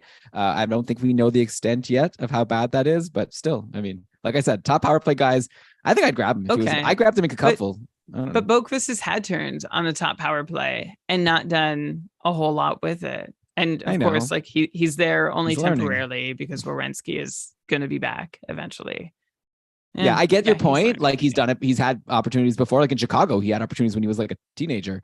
But I just feel like he was drafted 8th overall for a reason, and maybe just needed some time. But I think when a player is getting an opportunity like that, it's not something I'm going to sneeze at. Like last week, we were talking about Juuso Välimäki looking interesting in Arizona because he was on the top power play. So I don't see why we shouldn't be at least as excited about Adam Boqvist now, if not a lot more, because Välimäki is probably bumped today because Shane Gostisbehere is back, and Boqvist isn't getting bumped by anyone unless all of a sudden miraculously Zach Werenski returns, but he's already been announced to be out for the season. So just my opinion. Yeah. How did I checked in on Välimäki early in the week and he hadn't done anything, like because last week we were like, yeah, you should go get him and see where this goes. So now that it's over, oh yeah, just 1 assist in 3 games, and he's got Columbus tonight, so we'll see if anything comes. But he did not build on that huge outburst he had, where that 4-point night against St. Louis, which was preceded by 2 other games where he pointed and shot a lot. So too bad that Juuso Välimäki. This is all we're getting. Although he did play like 25 minutes. That's big. Yeah. So we'll see now with Gostisbehere back if that like just totally makes Välimäki forgettable. Probably you can drop him. We'll see how this game goes today against the Blue Jackets. I guess since we're on Arizona, I could mention that as per like usual lately, Keller, super hot. His line with Schmaltz and Hayton looking really good. So definitely you want any of those 3. There was a week where like I didn't mention Hayton when I should have. So yeah, Barrett Hayton continues to impress. He continues to be someone interesting. You know who's not that interesting on Arizona? Just switching over to them quickly. Karel Vejmelka really blew it yesterday. Might have cost me my week, actually. A negative. Well, it was against LA. He got pulled after letting in, what was it, like 4 goals in like a couple seconds, 5 goals on 14 shots, and then got pulled. And that was a negative 4.8 in a couple points that just got stapled to me. And now I'm in a really tight matchup here. And I wish I just had him on my bench. And on the other side, Connor Ingram has been really good lately. Like earning, there was one game like Vejmelka had a shutout, and then the next game Ingram got the start, and I was like so frustrated. Like, this is clearly a team that's tanking. You were so mad you tweeted about it. You never tweet, but you were so mad. You were like, "What is this?" Well, and when I do tweet, it's like I usually don't tweet a negative, right? I try to be a positive guy on Twitter, and I'll like make fun of things. I was just like, yeah, silly. They're clearly tanking.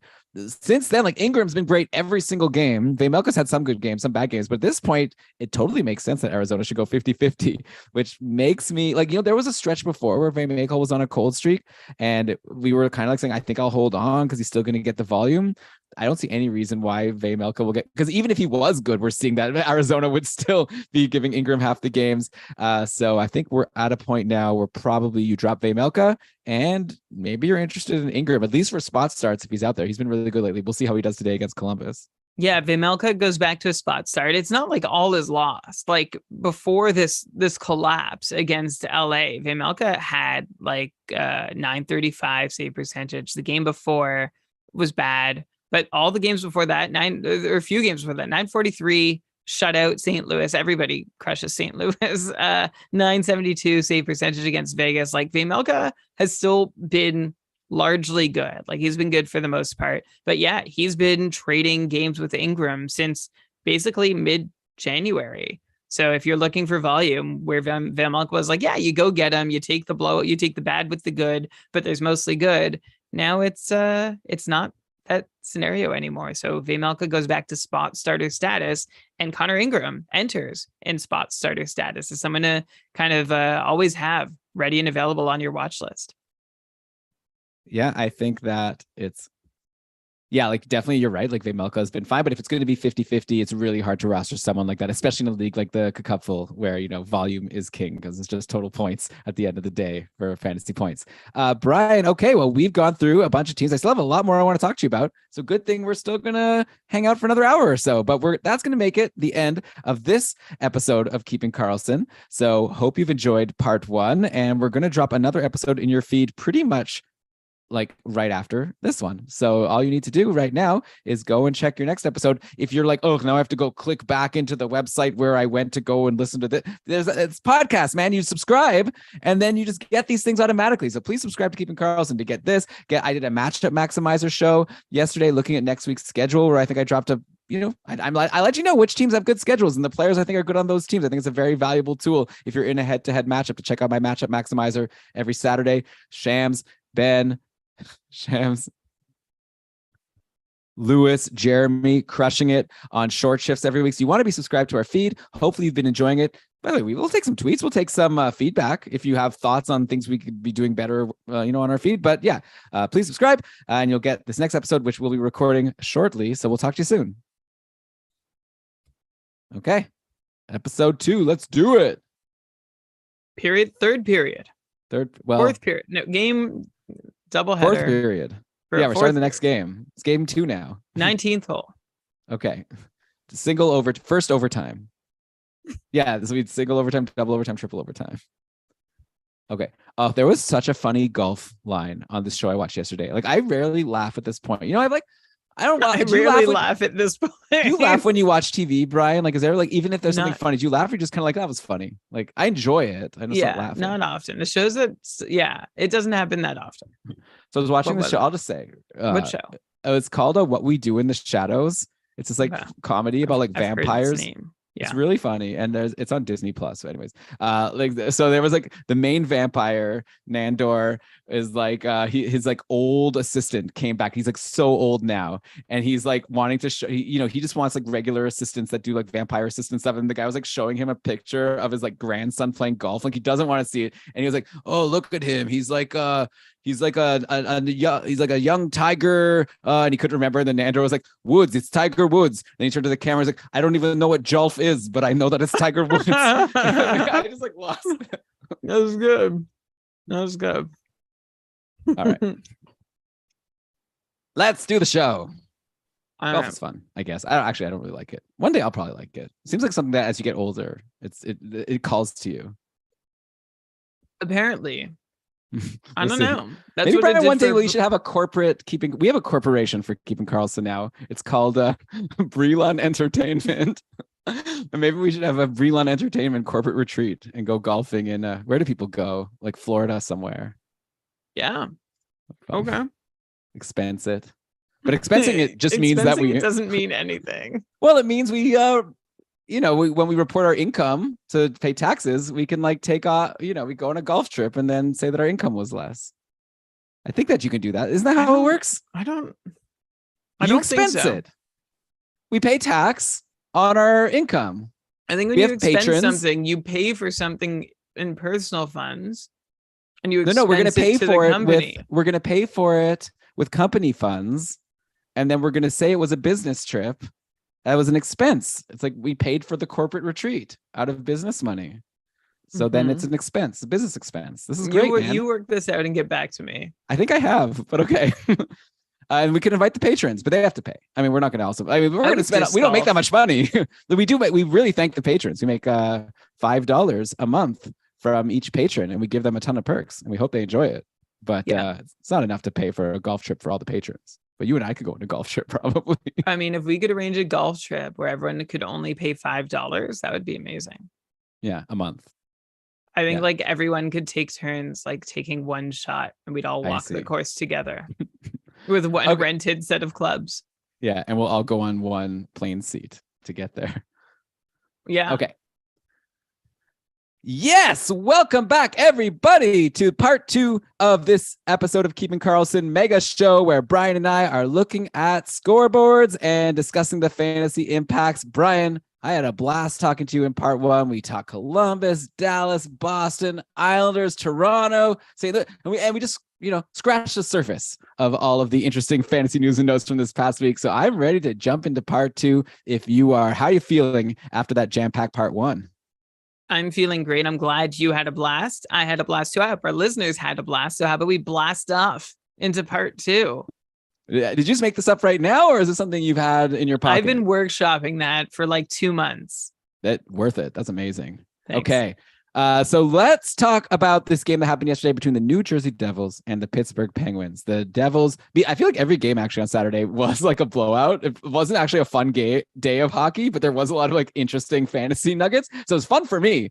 But I guess actually now that I'm looking at these scores, like all these games sucked. We're going to talk about New Jersey 5-2 over Pittsburgh, Nashville 7-3 over Florida, Vancouver 6-2 over Philly. Oh, there was an overtime game, Calgary versus the Rangers. I guess that was probably the game of the night. But first, we're going to talk about the Devils and the Penguins. Talking about the Devils, of course, the big news. Jack Hughes is back. Welcome back, Jack Hughes. He's awesome. He had 2 assists. Also, Sharon Govich had 2 assists. The line was Hughes, Bratt, Sharon Govich. Bratt had a goal. So that's really great news for Sharon Govich. He's like always on and off of the Jack Hughes line. When he's on, he's very interesting to me. I think like you stream him in if you can fit him when he's playing with Hughes and Bratt. That's a really good spot. And then Hischier was playing with Tatar and Dawson Mercer, which was great for Hischier. First of all, he had a huge game, 2 goals, 2 assists. Tatar and Mercer both pointed. Actually, Mercer had a multi-point game. So just like that, Andre Palat left out in the cold here. The guy that we talked about last week, I was saying, oh, he's in a really good spot. He's playing in the top 6. He's on the top power play. He's still on the top power play, but now he's in the bottom 6. His hot streak is over. He didn't get a point, even though New Jersey scored 5 times. So now are we just like, okay, we had fun, but now Palat is droppable again until Tatar or Mercer or Sharon Govich, swap with him and he gets back in the top 6. I feel like I'm pretty, regardless of power play, I'm pretty much only interested in Palat when he's in the top 6. But when he's there, I like him. Yeah, same, but he's not there now. And even when he is there, he is not always so likable. So yeah, Palat, even though still on the top power play, I'm kind of over him if he's out of the top 6. He did have 2 power play points in 6 games, or he has picked up 2 power play points in 6 games of time on the top unit. Both those power play points came in the same game, and 1 power play point for every 3 games. Like you split that. That's great production from the top power play. But it's almost like Adam Boqvist. I was saying this is like the forward version of him when nothing else is added to it at 5-on-5, and I don't even know that we can trust what is coming on the power play. Not a great situation for Andre Palat. So I will. He's not someone I'm really. And I was high on him to start the year. I gave him a lot of rope on my roster, and he was on my watch. He spent a lot of time on my watch list, even when he was doing nothing and off my roster. It's going to take a lot to get me interested in Palat again, and this isn't it. Okay, yeah. And by the way, do you want to I know for when we were talking about Colorado, you just wanted to give some love to Nathan McKinnon. How much love do we need to give to Nico Hischier, who is just having this amazing breakout season? And that breakout season maybe is a weird thing to say, but he's pacing for 78 points. He's never paced for over 70. He was actually, that 4-point game actually, though, now that I'm looking at it, made a big difference because he was actually on a cold streak. I didn't even notice that. Hopefully we said on the podcast. We did. We talked about it. We talked about it last week, and you're like, "Oh, is this something we should worry about? Like, what are other teams keying in more on him?" Because Hughes said, "Well, it doesn't matter, right? He did well after that. Hughes is back. He's still doing well. Everything's good with Nico Hischier," which is basically what we said. Elon, actually, the guy I was gonna single out for attention in New Jersey was Dougie Hamilton. Yeah, he's very good. Whose praises we've sung a ton this year. Let's do some more. Okay, yeah, I'm good. Actually, let me even ask you a question to go into it. You talked about Cale Makar and how you're worried about him and his injury. Let's say you don't get to say a fun answer of I'd rather get Hamilton. I'll take Hamilton. A better draft value. Hamilton over Hamilton. Yeah, just straight up. Well, okay, if I know I have to draft one of them in a spot, I know Cale Makar is going to cost more. No, let's say it was equal. Let's say it was equal for next year. But there's the injury. I'm getting both of them at the 11th overall pick. Yeah.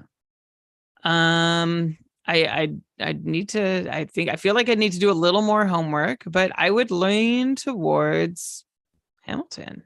I would. What's Makar is, they're producing virtually the same in our cupful scoring, Makar and Hamilton. And I've made a case for why Makar should be doing a little better, but I've also just made the case that Makar seems to be kind of injury prone. So yeah, Elon, that's who would you take? I think You know what? I would probably take the swing with Makar. Like I'd just go for it and hope that the rest of my drafting is good enough to make up for any games he misses with injury. It's just like that upside is just too exciting. But it would be like a choice that I'd have to make. How about you? Yeah.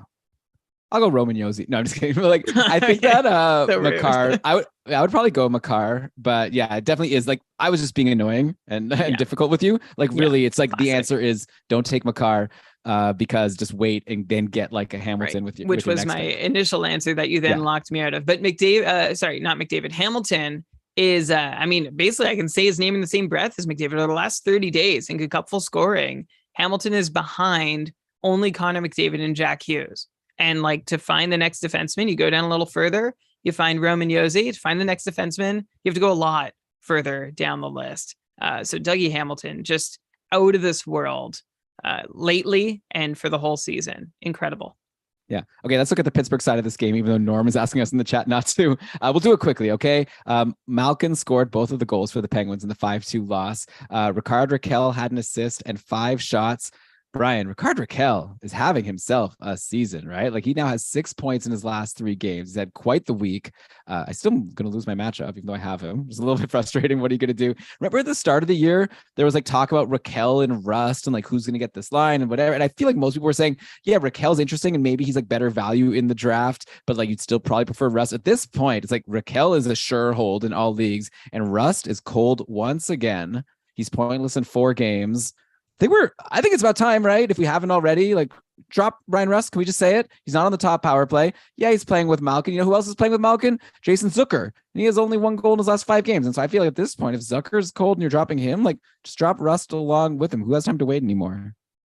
Exactly. Who has time to wait anymore? You've waited all season on Brian Rust, and maybe something happens and he gets back to what you hoped he would do. But listen, you've waited this out as long as you could. And even if you're, my advice in the past was like, if you're doing all right and you can afford to be patient, just keep holding. And at this point in the season, and of course, this is when Rust is going to turn because I've said this, but at this point in the season, if you're doing well without Rust, good for you. Move on.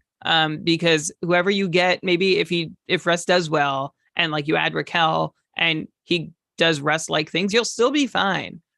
So like that's my way of rationalizing giving up on Brian Rust.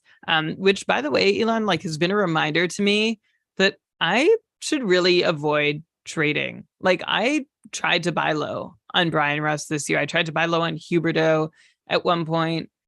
I think I tried to sell high on, or sorry, sell ish, like high ish on Clayton Keller earlier in the year too. And he's basically saved me the last few weeks.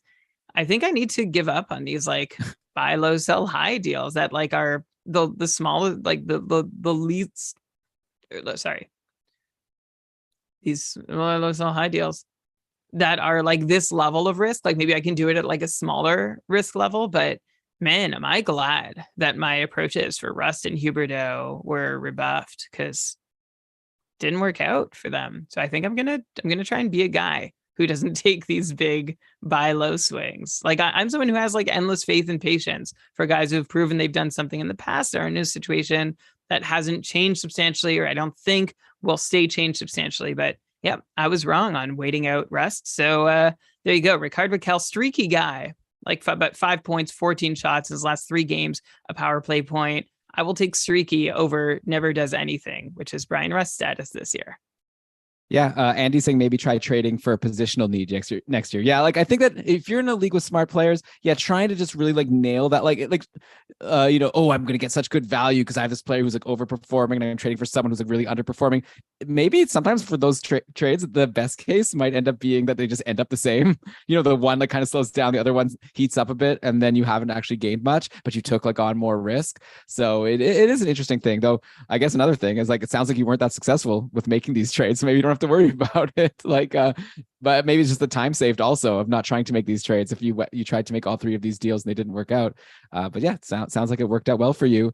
Let's go to the next game here. Okay, Nashville versus Florida. I guess I should mention. Okay, fine. With Pittsburgh, Tokarski had a decent enough game, led in 4 goals, but on 42 shots. Obviously, Pittsburgh will be very happy to get Tristan Jarry back, and apparently that could be pretty soon. Okay, Nashville versus Florida, another blowout. Nashville won 7-3. Bobrovsky was pulled Spencer Knight didn't do much better. So yeah, it wasn't a good day to be rostering a Florida goalie. On Florida, the one good note, I guess, was Brandon Montour, 2 assists, 4 shots. In the couple tier 1, there was a trade involving Montour just recently. Lewis traded Jesper Bratt for Brandon Montour to Matt Diallo. Like Matt, oh man, Lewis traded Bratt for Montour to Matt. Again, this is in tier 1 couple. I think it's a pretty even trade. Curious, and I guess it's the kind of thing where like I'm gonna ask you who wins the trade, but I guess maybe if someone needs D, if someone needs a forward, but is there anyone like jumps out to you who's like, oh wow, I can't believe you traded Montour for Brad, or do you think they're pretty much on the same level at this point? I think I think it's a good, fair, even deal. I assume they both had positional needs that they took care of. Like maybe I would have a slight leaning towards Brad, but I don't even know that if I really tried, I could justify it. Our other cupful managers, like we have little polls that happen with each trade. They have leaned Brad, but several have said it's even, and enough have also said that it's Montour to say, yeah, this is I think it's a good, solid, and like you don't really see tilted deals in tier 1 either. Like it is people like you've got to find a way to make a win-win deal if you are trading in tier 1. It's pretty rare to win one without any kind of like undisputedly. Yeah, you know me. I love shots, and a defenseman who takes a lot of shots is hard to find. And Brandon Montour is 4th in the league among defensemen in shots. Only Josi, Hamilton, and Burns are ahead of Brandon Montour. So this isn't like some unsustainable hot streak, right? Like he's doing the work. He's getting a lot of ice time. He gets the power play. So yeah, if you need D, maybe you do. It is worth trading a Brat for a Montour. So I think everyone wins that deal, assuming Matt could afford to lose that D, of course, because we do like Jesper Bratt quite a bit. Okay, but anyways, Nashville beat Florida 7-3. Kevin Lankinen was a net for Nashville, and he was decent, like stopped 30 of 33. He's another goalie that I'll be curious to see what happens in the offseason. Like Korpisalo, probably Korpisalo is going to get more money than Lankinen, but it'll be interesting to see where, there's always in the summer, it's fun to see where all the goalies wind up. I guess the big note here is that in these 7 goals for Nashville, they scored all 7 without Philip Forsberg, who's still out of the lineup. Someone named Tommy Novak scored 2 goals. And I should point out that Nashville played again today against Minnesota, and Tommy Novak once again had a great game. He had 1 goal and 2 assists. Unfortunately, Nashville lost 4-3, but Tommy Novak did his best to try to get a different result. I said like someone that's not even nice. We have mentioned him on the show before. He's someone who was having a good season in the minors. I don't know. He's still like not getting the most amazing deployment, but I wonder if that's going to change soon. Like, unfortunately, Cody Glass, who was like the latest Nashville young player to be getting good deployment on a top line, he's kind of slowed down. Now he actually had, this is the worst, right? Where you stream someone because he's in a good spot. Nashville scored 7 goals, and then Cody Glass, no points, no shots. How does that happen? Unfortunately, he should have added Tommy Novak. But yeah, also, by the way, speaking of young players, Phil Tomasino is back up with the team. He was there last year. He's a highly touted prospect. He had an assist. It was his first point of the season. I mean, I'm saying these names of all these like young players you might be able to add because they might be available. Obviously, the real star here is Roman Josi, who's having an incredible season. And yeah, he had 1 goal and 2 assists versus Florida, then another 1 goal and 1 assist today versus Minnesota, 5 shots in both of these games. So yeah, Josi's definitely in the same conversation with Hamilton and Makar. If we don't need to bring that back up again. But yeah, as far as these young players go, I don't know. What do I really ask you, right? Just like keep these guys on your radar, right? See who gets the good deployment. But right now, Novak is definitely scorching. Yeah, he is. And he's doing it from the third line, right? Tonight, Novak had 3 points from the third line in the second power play, 1 goal, 2 assists for 3 points, 3 shots, playing 13 minutes a night. And like I'd expect Novak, like we've talked about these Nashville streamers all season long. I keep going back to like Juuso Parssinen as like one of the originals. And I feel like it's the same thing, like with Tomasino and Glass. Like it's really interesting to see new names pop up, especially like Glass and Tomasino, who have some upside attached to them, but they're all seeing low time on ice. Like they're all seeing like 10 to 13 minutes a night. The only significant ice time getters outside of the top line in Nashville, like Johansson, Granlund, and Duchesne, was Jakob Trenin, Nino Niederreiter, and Colton Sissons. Maybe Tanner Jeannot if you want to stretch the parameters a bit. Anyway, yeah, it's just like, that's just a weird place to expect offense from, which I'm not. I'm not expecting outbursts to come often from the Predators, especially without Forsberg. Keep in mind, against Florida, they scored 7 goals, but you said how bad it was for Bobrovsky and Spencer Knight, and was, because the Predators scored 7 times on just 26 shots. And then they followed up that game with 26 more shots against Minnesota. They've since, I think today they took like something like 37 against, who are they playing? Minnesota. So that's promising. But like, yeah, I just don't see a whole lot of like sneaky value here in Nashville. Like it's like a roulette. You spin the wheel, hope you land on the right guy. There's no rhyme or reason why one guy produces over others on any given night. Yeah, I will say that in my Dynasty League, I'm one who likes to trade away my draft picks for players who will help me now because I'm impatient and I like to try to win.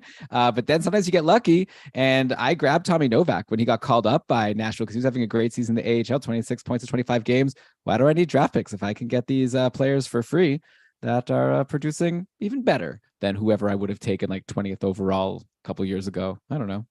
Maybe not. I'm happy with him.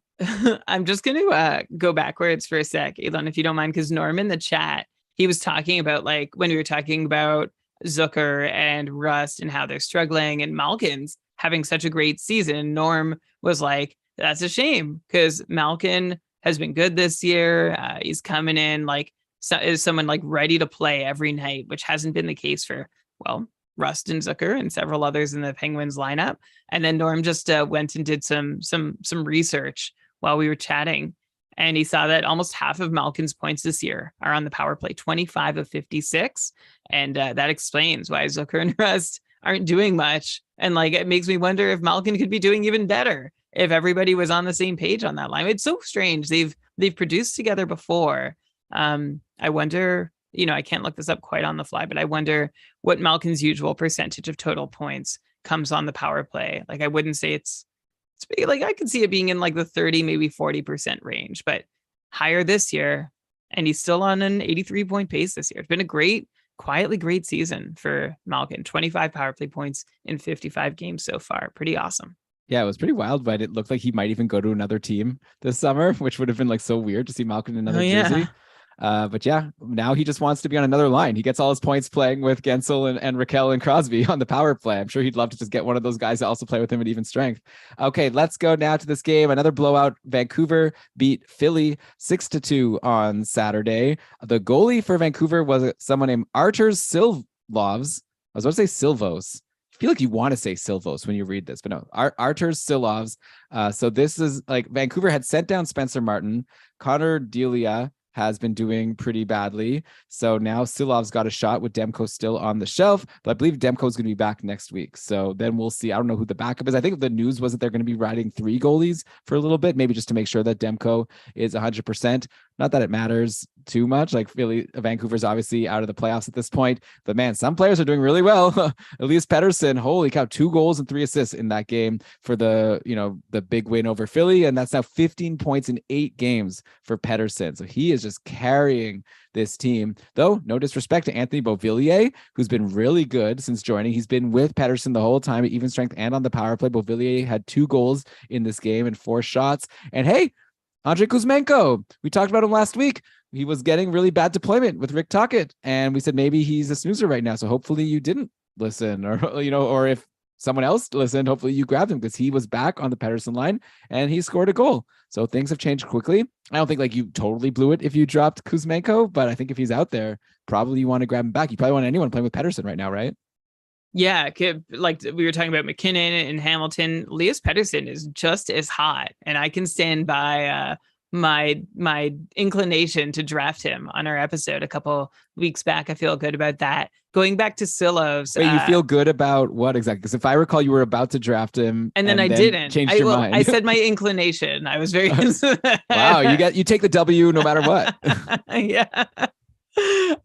My intuition was right. I should have followed it. Okay, what was I going to say? Oh yeah, Silovs. My guess is that the Canucks are happy to see where he's at. Well, there's an excuse to have him out of the AHL. Like, might as well. Let's play. We'd already waived Spencer Martin. We're not going to go through that again. But I imagine that Silovs is better off playing in the AHL once Demko is healthy, which apparently is on its way. Although the Canucks have said, I can't remember if you mentioned this, Elon, sorry, but like that they're going to carry 3 goalies, at least for the time being.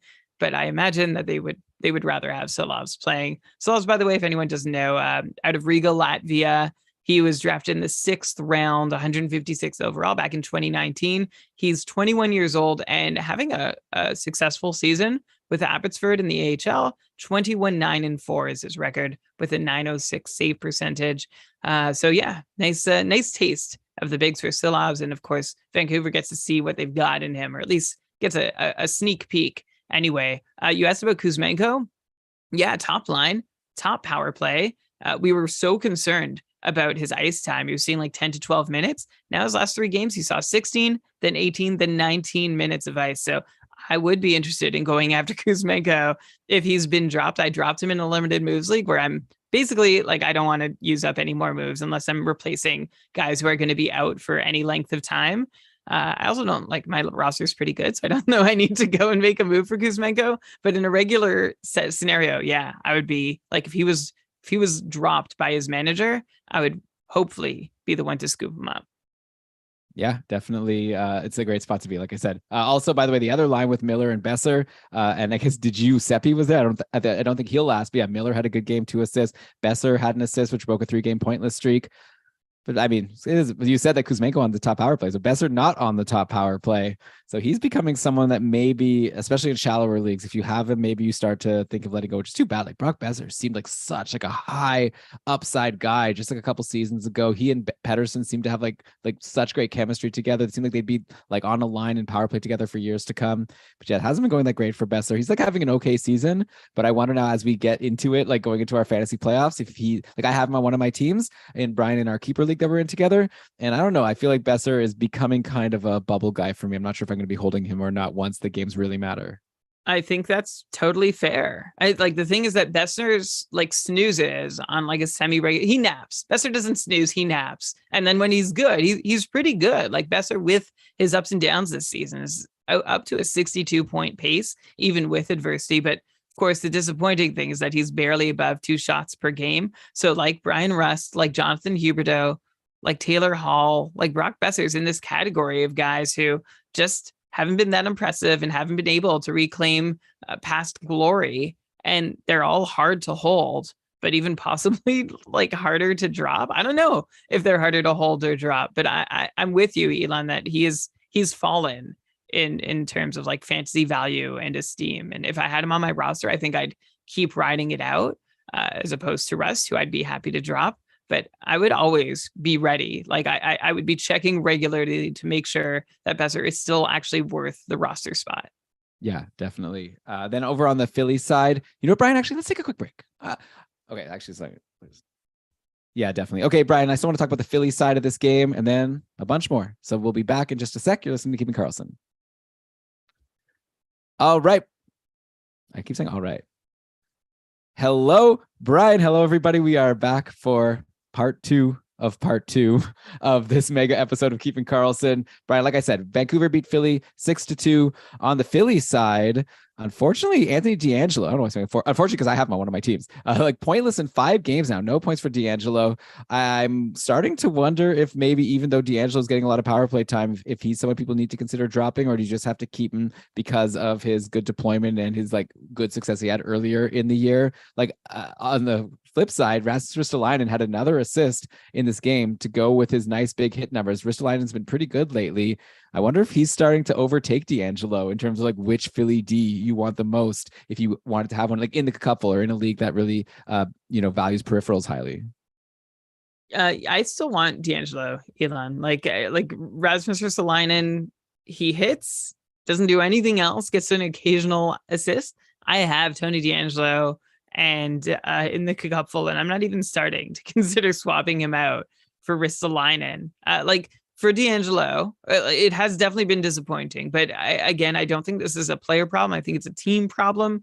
And if it's a team problem, I definitely don't think Ristolainen is going to be in any better shape when the team no longer has a problem than DeAngelo.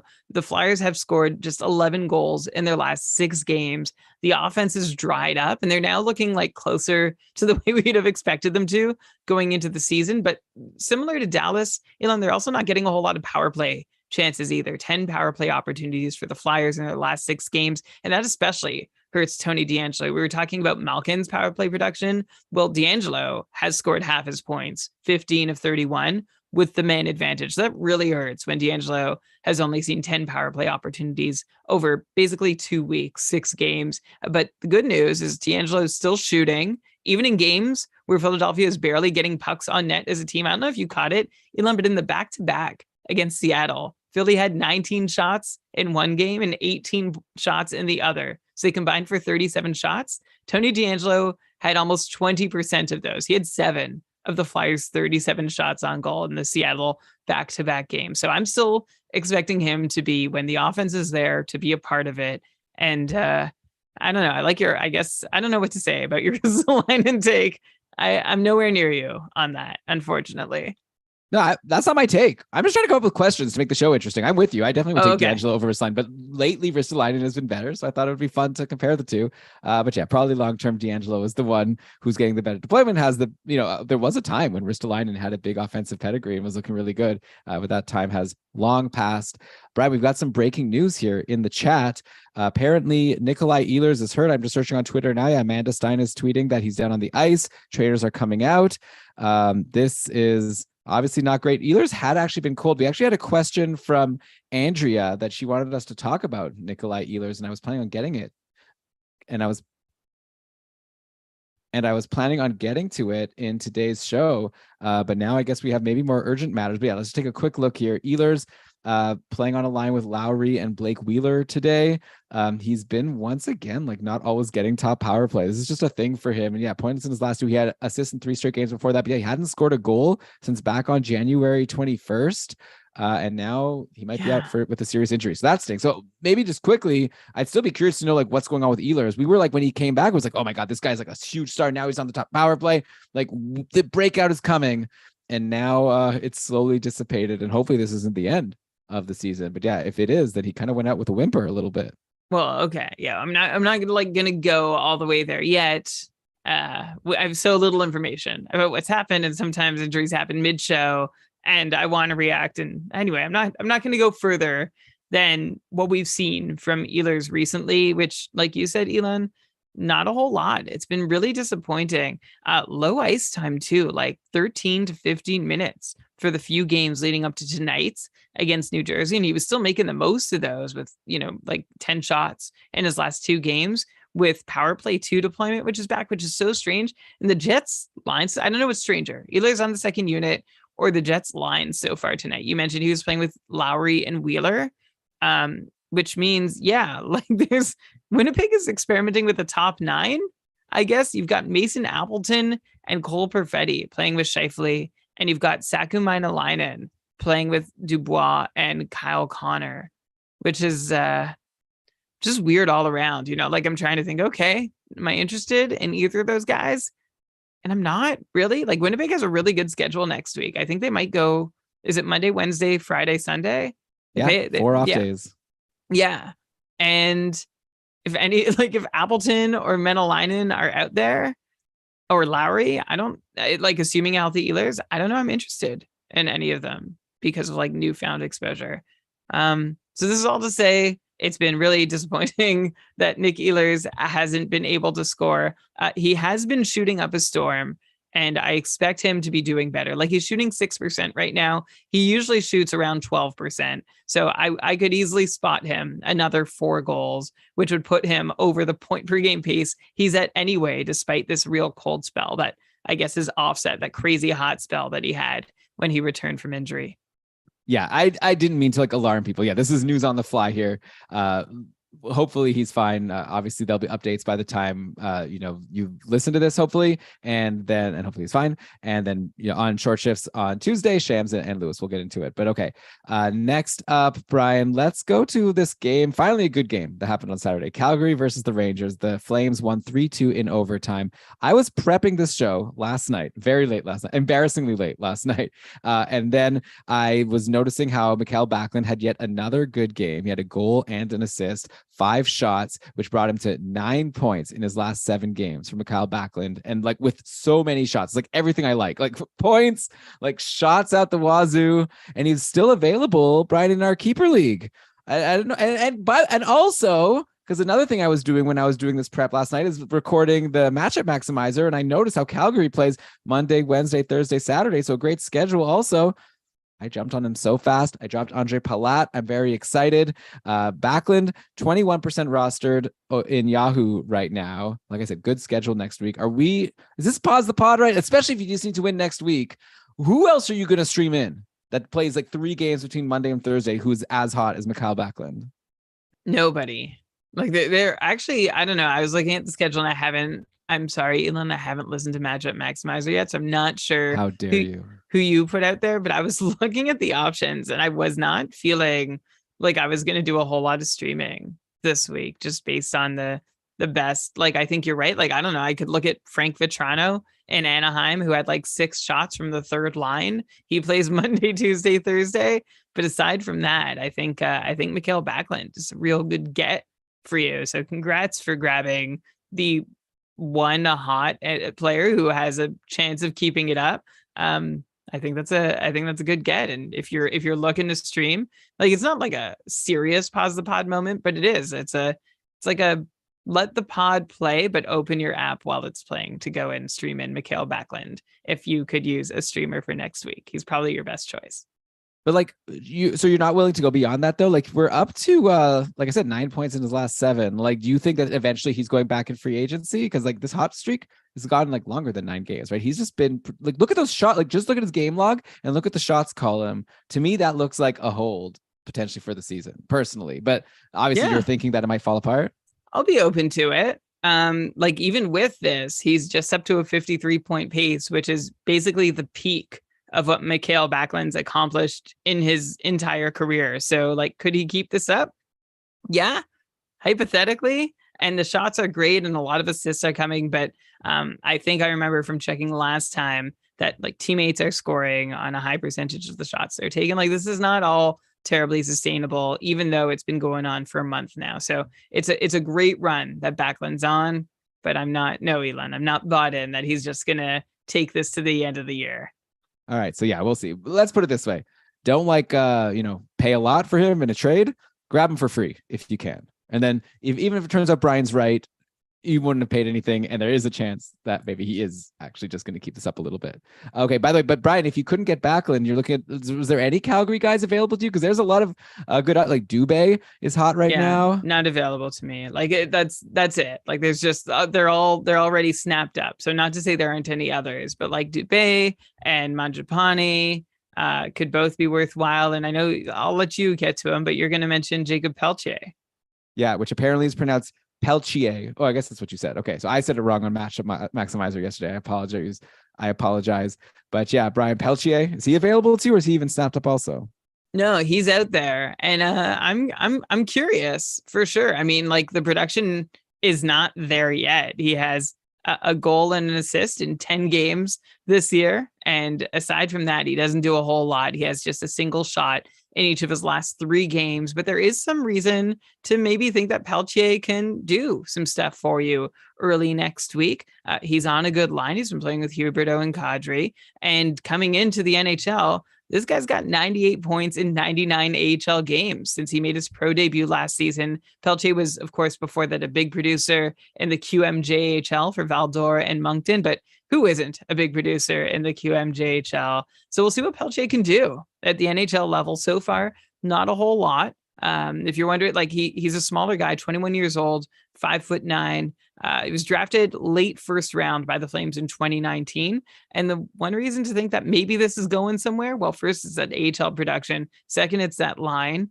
And third, his time on ice has been rising steadily since he made his NHL debut 10 games ago, a month ago, where Daryl Sutter was famously asked, do you remember that press conference? Like, so a reporter was like, tell us what you thought of Jacob Peltier's game.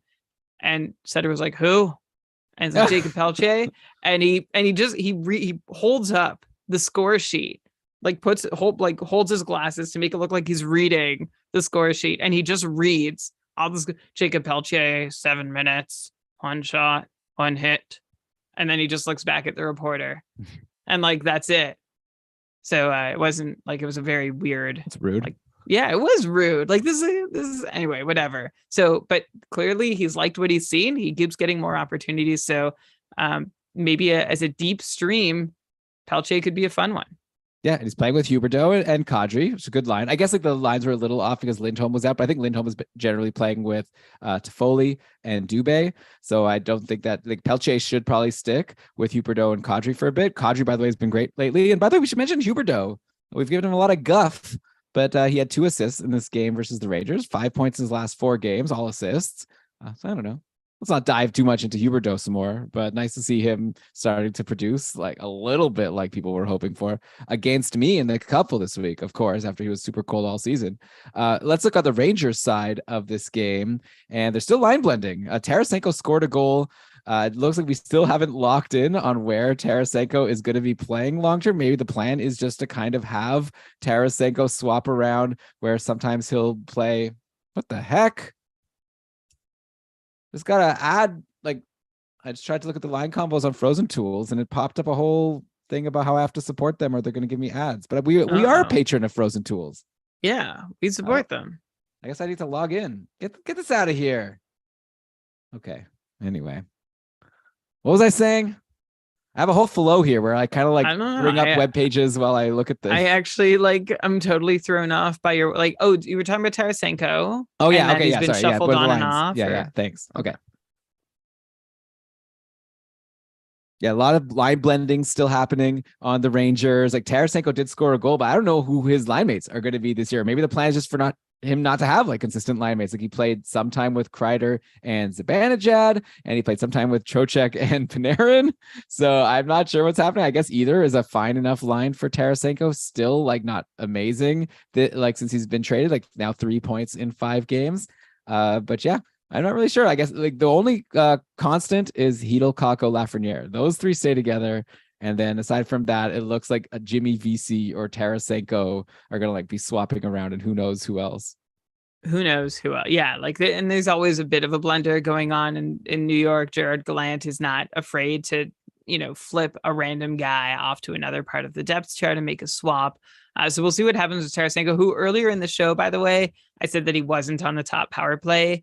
And Sam in the chat corrected me at the moment, and I actually forgot to bring it up. So Tarasenko was on the power play last game, but we'll see if he stays there. Of course, that means Hedel was off it. Tarasenko, I think, is going to need that. It's been he just went through a rough stretch, Tarasenko, where he had just a single shot over 3 games.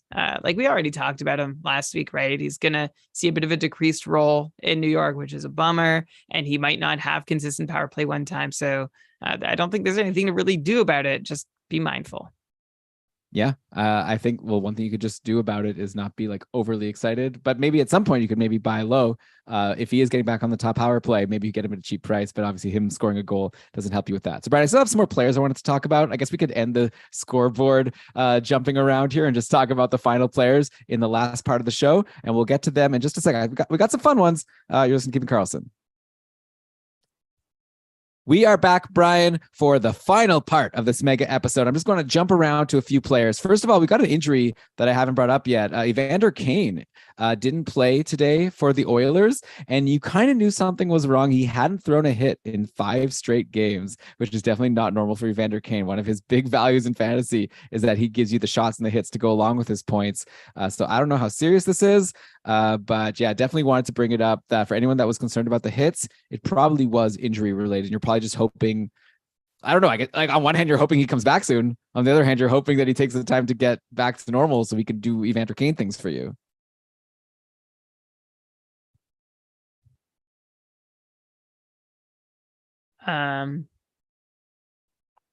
Okay. Yeah. You just bring up his production lately. Okay. Yeah. Go ahead. Yeah. Okay. Okay. Yeah. And maybe we sort of have wondered if he's playing at 100% and maybe he was playing at 80%, and maybe this is a good thing. Maybe this took Evander Kane down to 60 or 50%. Okay, all right, let's put him on the shelf. Let's wait until he's better.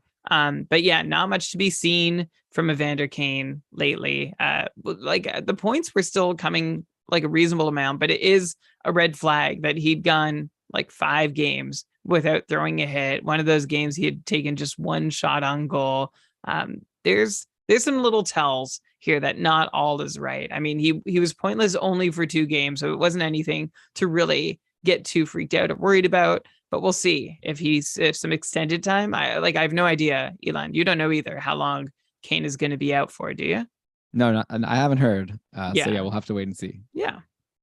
By the way, Jesse Pugliarvi had a point today. It's so rare to see that. So good for him. But yeah, I guess the main producers today were, well, Draisaitl had a goal. McDavid only had 1 assist. Actually, pretty much everyone on the roster of the forwards got a point. Actually, I'm looking at the box score right now. Again, Edmonton scored 5 goals against the Avs.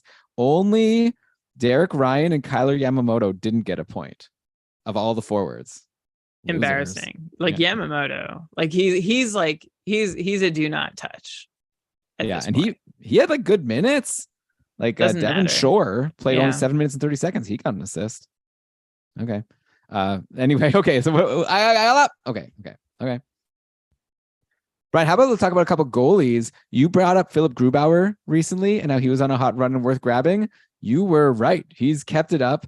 And I think at this point, it's probably Philip Grubauer that is the starting goalie in Seattle until he blows it. But who knows? Maybe he won't blow it. He was like considered a Vezina candidate a couple seasons ago. And now, he's won 3 of his last 4 games. He's putting up good numbers. Seattle's a decent team. I think you're probably messing up a little bit if Philip Grubauer is in your free agency right now and you need a goalie. Yeah, for sure. I actually had too many goalies and Grubauer was the odd one out. And I figured like Seattle's defense is like pretty good. And so it's almost like a Carolina situation where you don't always get the volume to make up for the goals against when they happen. But Grubauer is absolutely worth looking at as a starting goalie right now. I think he's won the job. He's quietly having, we talked about him last week, he's having a really good season. He's just been really bad while on the penalty kill and even on the power play too on occasion. So yeah, if you need volume, Philip Grubauer has not been someone you could rely on for volume or numbers, but I think he might have both for the moment. So I think he might have both at the moment. Let me just stop there. Okay. Yeah, I wanted to bring up Philip Gustafsson as another goalie that's really doing well lately. Unfortunately, he did have a little bit of a not amazing game today against Nashville, but he did still pull off the win. And this was Gustafsson playing. I mean, he's played a lot. He's played like 4 of Minnesota's last 5 games. Looks like he's maybe taking over the net. And yeah, another win today, even if he didn't have the best save percentage. So I think, I don't know, Grubauer versus Gustafsson. I don't know if you want to compare them or not, but like I feel like both of them might be like Gustafsson. I still feel like there's a chance that Fleury just gets back and takes half the games or more than half the games. So probably I would take Grubauer here, but Gustafsson's been having a really great season. I saw you were writing about him in our Discord earlier, just singing his praises as a former Sens prospect that they maybe shouldn't have let go. I don't know. For Talbot, I don't know. Maybe that wasn't the right move. Former Pens prospect and then former Sens prospect and now current Minnesota starting goalie Philip Gustafsson has been doing really well in Minnesota. And what I was saying in our Discord is like, it's not terribly surprising. Like he was drafted with pedigree, Gustafsson, and the Pens organization. He didn't spend very long there. And then from the moment he arrived in Ottawa, it never seemed like they had the same belief in him that they did when the Sens traded for Gustafsson. I think they traded Derek Brassard for him. And it was like, oh yeah, that's a great get. It was a close to deadline deal. And it was exciting to have a goalie of this pedigree, like 55th overall second rounder back in 2016. And nothing happened from there. Like it just was not a fit. The organization, it was almost like the way they acquired Eric Brandstrom when they traded Mark Stone for him. Like, oh yes, we have Eric Brandstrom. And then he arrives as like, we don't like you anymore. And so it doesn't surprise me at all that Philip Gustafsson, with a franchise that seems to appreciate him and giving him room to grow. Like he said in interviews too, that he feels more comfortable. He wasn't happy before in Ottawa. He sort of made some side eye comments about the way he was treated in Ottawa versus the way he's being treated in Minnesota. So I'm not surprised to see him succeed here. He is having a really good season, according to the numbers. He is outplaying his expected save percentage by about 9 save points, and Marc-Andre Fleury is playing beneath his by about 7 save points. So, like by the numbers so far, Philip Gustafsson has earned the job. You look at these numbers and ignore the names. I know who I want starting the majority of my games, especially on Minnesota, who has not been such a great, well-rounded team this season. They've struggled on defense. They've definitely struggled on offense. And so Philip Gustafsson will have his work cut out for him which means that there might be some rough nights. And I agree with you, Elon Fleury could easily come in at any moment and turn back into star goalie Marc-Andre Fleury, but it's not a sure thing, especially as he gets older. But I still would, if you're going back to your question, I'd prefer Grubauer to Gustafsson, just because I think there is less of a challenge from the goaltending partner. And Grubauer, I'll take Grubauer's Seattle to Gustafsson's Minnesota. Mm-hmm. Yeah, a team that also has the goalie who went into the season as the starter, but the backup is playing a lot better. But at least for this team, they're aware of it, is the LA Kings.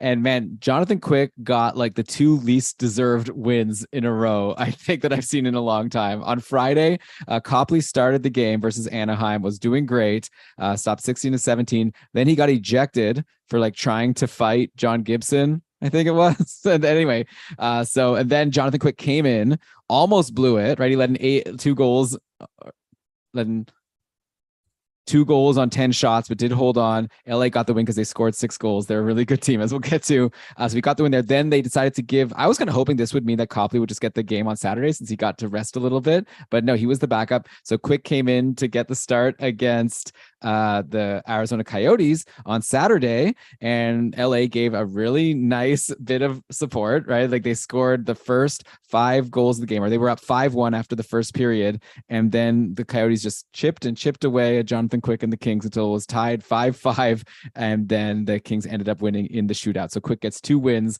letting in many, many goals, but obviously moving forward, Copley is their starter. And man, LA, the main thing is they scored now 10 goals in their past 2 games. Everyone's getting in on it. Brian, I want to ask you a deep question. Okay. Like, yeah, obviously we could talk about how like, Kevin Fiala has been amazing, like Kopitar, Kempe. Like, I think we've talked about these guys. Actually, that second line, well, Arvidsson actually had a good week. Trevor Moore somehow quiet, even though he's playing with Arvidsson. But yeah, let me ask you about Blake Lizotte, if you don't mind. He is playing with Kevin Fiala and Alex Iafallo. And Fiala is just so hot, and Lizotte is getting in on it, right? He has 5 points now in his last 3 games. This is a bit of a selfish reason I'm going to ask you this. Lizotte is available to me in my dynasty league, and he has a pretty cheap contract. It's like 1.7 mil, 1.675, but he's also like signed for next year as well. So if I add Lizotte now for my playoff run, maybe next year he's not playing with Fiala, and all of a sudden, like, I'm stuck with this contract of like is there anything here basically? Is it just like he's playing with Fiala and any second now he'll go back to being a complete nobody? Or are you seeing anything in this current, because even overall in the season, he has a 40-point pace, career high. But again, this might just be because of his recent exposure to Fiala. Yeah, Elon, I don't really know. I'm open to finding out. Lizotte was undrafted. He's 25. This is age 25 season, and he's never been much of anything, but he hasn't had like a whole lot of opportunity either. The last time he put up offensive any significance was back in 2018-19 when Lizotte was finishing his college career with St. Cloud State. So this is an interesting opportunity. I did look at him as somebody to add when I was looking at some Kings that I was considering, including Victor Arvidsson, who's scored in consecutive games now, Quinton Byfield, who is sort of doing stuff occasionally on the top line and top power play, and Lizotte. Like, Elon, your question about he's playing with Fiala, is there something to this? I mean, Freddie Gaudreau was rosterable playing with Kevin Fiala last year, so I could see that as reason enough to be like, yeah, maybe Blake Lizotte can do it too. I haven't watched or seen enough. If anyone listening knows more about Blake Lizotte than I can offer right now, because I don't see a whole lot, but this is also just a guy who by now, age 25, this is his 4th full season in the NHL. I just haven't seen enough of him, and he's never really had the opportunity to be seen. So Elon, Who knows? I like your thought.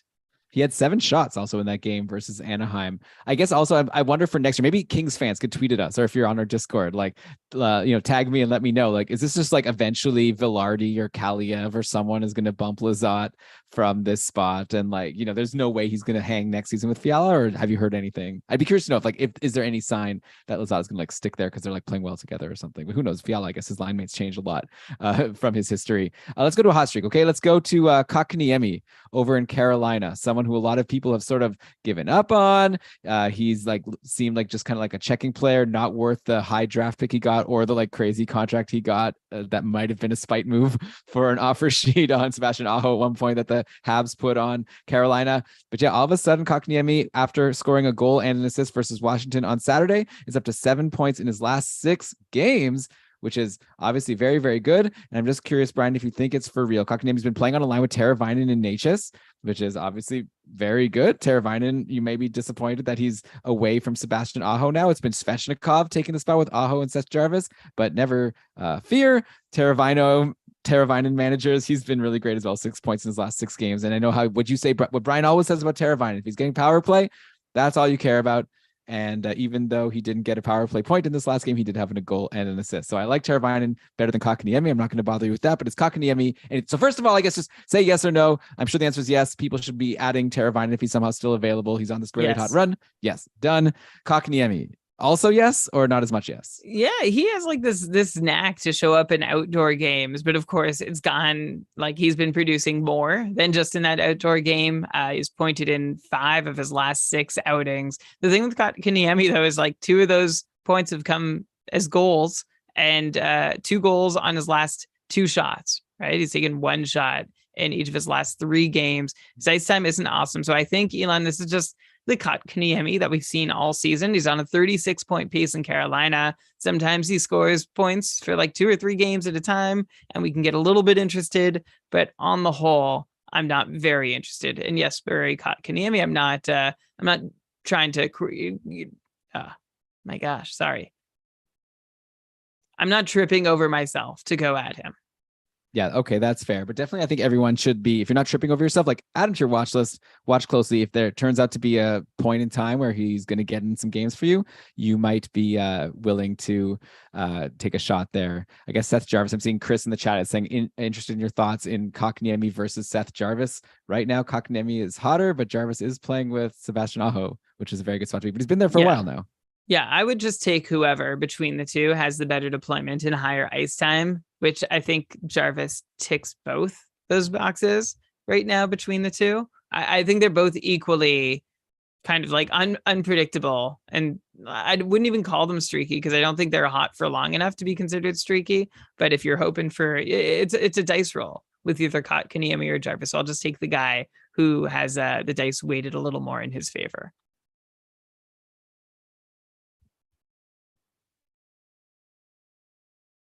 All right, yeah, it makes sense to me. I think it could definitely go either way there. Over in Vegas, I wanted to look at what's going on there. Paul Cotter, who is a rookie, I believe, or if not a rookie, then let me see here. He played, only 7 games last year. He's been getting really good deployment lately, playing with Jack Eichel and Jonathan Marchessault on the top line. I know my friend of the show, John Reed, was telling me that he's kind of interested in him. And hey, why not? He's got points in 4 straight games. We're talking about Paul Cotter, and he hits, by the way. And yeah, getting great deployment. You can't ask for better deployment on Vegas to get Eichel and Marchessault as your line mates. Not really a power play opportunity for Cotter.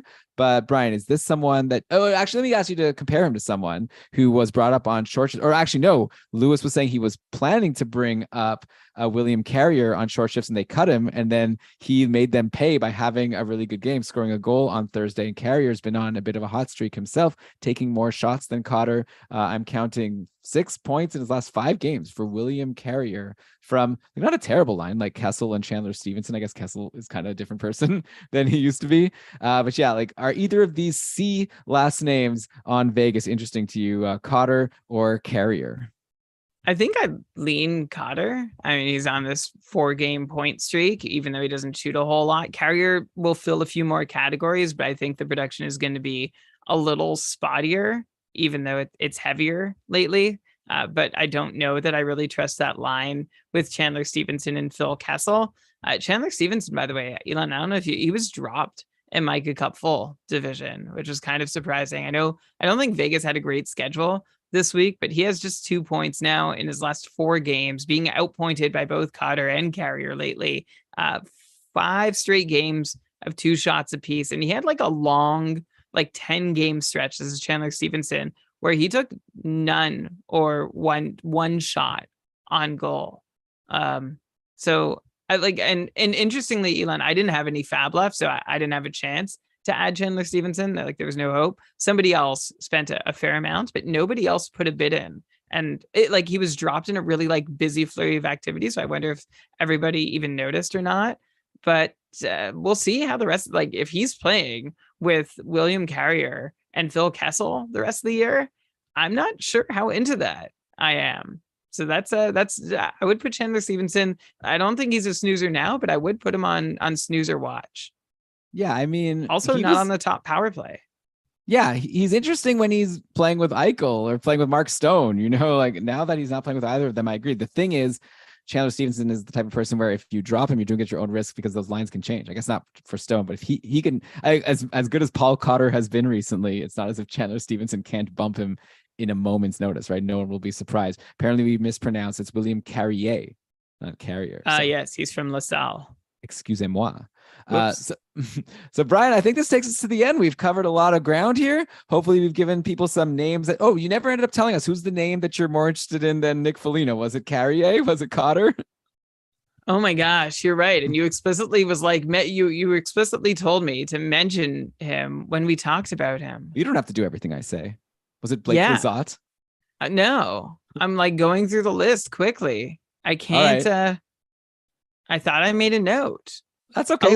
Basically all these guys. Okay, fair. I guess that's the answer. Oh, I said it was Jason Zucker. It was Jason Zucker as like a comparison, like to how much I'm disinterested in Foligno because Zucker hits. You're like Foligno hits, and I was like, oh well, Jason Zucker hits more than Foligno, and he also plays with Evgeny Malkin. So that's it. That was not the most insightful, useful piece of information, but there it is. I'm glad we closed the loop. Hey. That's why you put the garbage stuff at the end of the show, right? Where it's like people have already listened. It's too late. You can't take back the reward everybody for listening all the way to the end. We're going to reward you with the worst possible part of the episode. Yeah. And then if you still keep listening now, it's just going to be the same boilerplate stuff we say at the end of every episode. So strap in. Brian, I want to thank everyone for listening. We really appreciate you checking out our shows, especially late in the year. Follow us on Twitter. Make sure you're subscribed to get all the we're not going to stop content coming all the way until the end. Thanks so much to the patrons of Keeping Karlsson who keep us afloat here. We were talking in the break at some point. One of the perks that we give to patrons is they join us for this show live. We were talking about how maybe we'll have a golf retreat at some point, but then we said probably not with the patrons unless we get like a really good super patron that's able to like fund a patron golf retreat. But yeah, for $5 a month, you don't get to play golf with Brian and I, but you do get to watch these shows live, hang out in our Discord. We have an amazing community. We have a patron cast coming on Wednesday. Brian and we're going to talk again for a couple hours in just a couple of days about every question that we got from the patrons. We always have a lot of fun there and more. Check it out. Patreon.com/keepingkarlsson. With that, Brian, let's cue the old outro music. Read us the credits. Say your outro catchphrase. Let's get out of here. Wow, that's a lot of instructions to follow. Let's see if I can do it. All right. This episode of the Keeping Karlsson Fantasy Hockey Podcast was presented by Dobber Hockey and powered by all our wonderful, amazing, incredible patrons, including our super supporters, Adam, Aaron, Tyler, Ivan, Andrea, Tom, Ryan, Derek, David, Rob, Ricard, and Patty. Thank you all for being there for us. Thank you to our Cupful coordinator, Kevin A. Bear, and our team of co-commissioners who keep the Cupful active as it could possibly be. If we have we're on the lookout for managers who aren't quite on top, we send little friendly nudges and reminders to like, hey, it matters to everybody else in your league that you're looking after your team. And then we have replacements if necessary. By the way, if you're interested in getting a taste of the Cupful late in the season, this is a good way to do it. We will likely call on you if you join today to replace a manager who is who's not able to continue managing their team, not able to continue carrying out their duties carrying as a couple manager. Yeah. Just to throw it out there, if someone is playing in a fantasy league, not only the couple, this is for any league. You have a life. Yeah, you're losing. You have other things that are becoming more interesting to you. All I'm going to say is you don't need to just disappear and stop setting your lineup. Right. Let someone know. No one will be mad at you if you say hey, I can't do this. We know, Elon. We know. So yeah, if you are in a couple and feeling overwhelmed, let us know. And if you're not and you want to be, let us know. And I bet we could probably find a good way for everybody to be happy. Yeah. Elon, thank you and Shams for keeping the amazing stream of fantasy news rolling over at GameDayTweets.com. thank you to our Short Shifts crew, Lewis, Jeremy, and Shams, for crushing the content always and forever. Logo art by BrandonWeeb.com. Outro music by Pat Roach. This episode was researched with help from Dauber Hockey, Frozen Tools, Dauber Prospects, Natural Stat Trick, Evolving Hockey, Cap Friendly, The Athletic, HockeyGoalies.org, Hockey Reference, Hockey Viz, Hockey Database, Elite Prospects, and Yahoo. Great job as always, Brian. Look, if you're losing, be like me. Still use all your 4 moves, but just use them poorly. And, that's how you do it. You drop Beauvillier instead of Ryan O'Reilly, like a dum-dum like me. Okay? All right, Brian, this was so much fun. Looking forward to doing this with you on Wednesday for the Patron Cast. Until then, how should I pass my time? Well, I mean, please do something you enjoy. Look after yourself. Make sure, self-care is important. And also, along with that self-care, try and care for others by making sure that you're doing all you can so that fantasy hockey can be for everyone. Final note, Shams is saying that Rick Bonus says he doesn't have an update on Nikolai Ehlers. So we're not going to have that for you. Final Bye. update, there is no update. Yeah. Which is worse than, sometimes the coach comes out and says, I think he's fine. Like I looked at him, he's walking around. It's not going to be a problem. So it's not that good, but it's also not saying like he's in the hospital.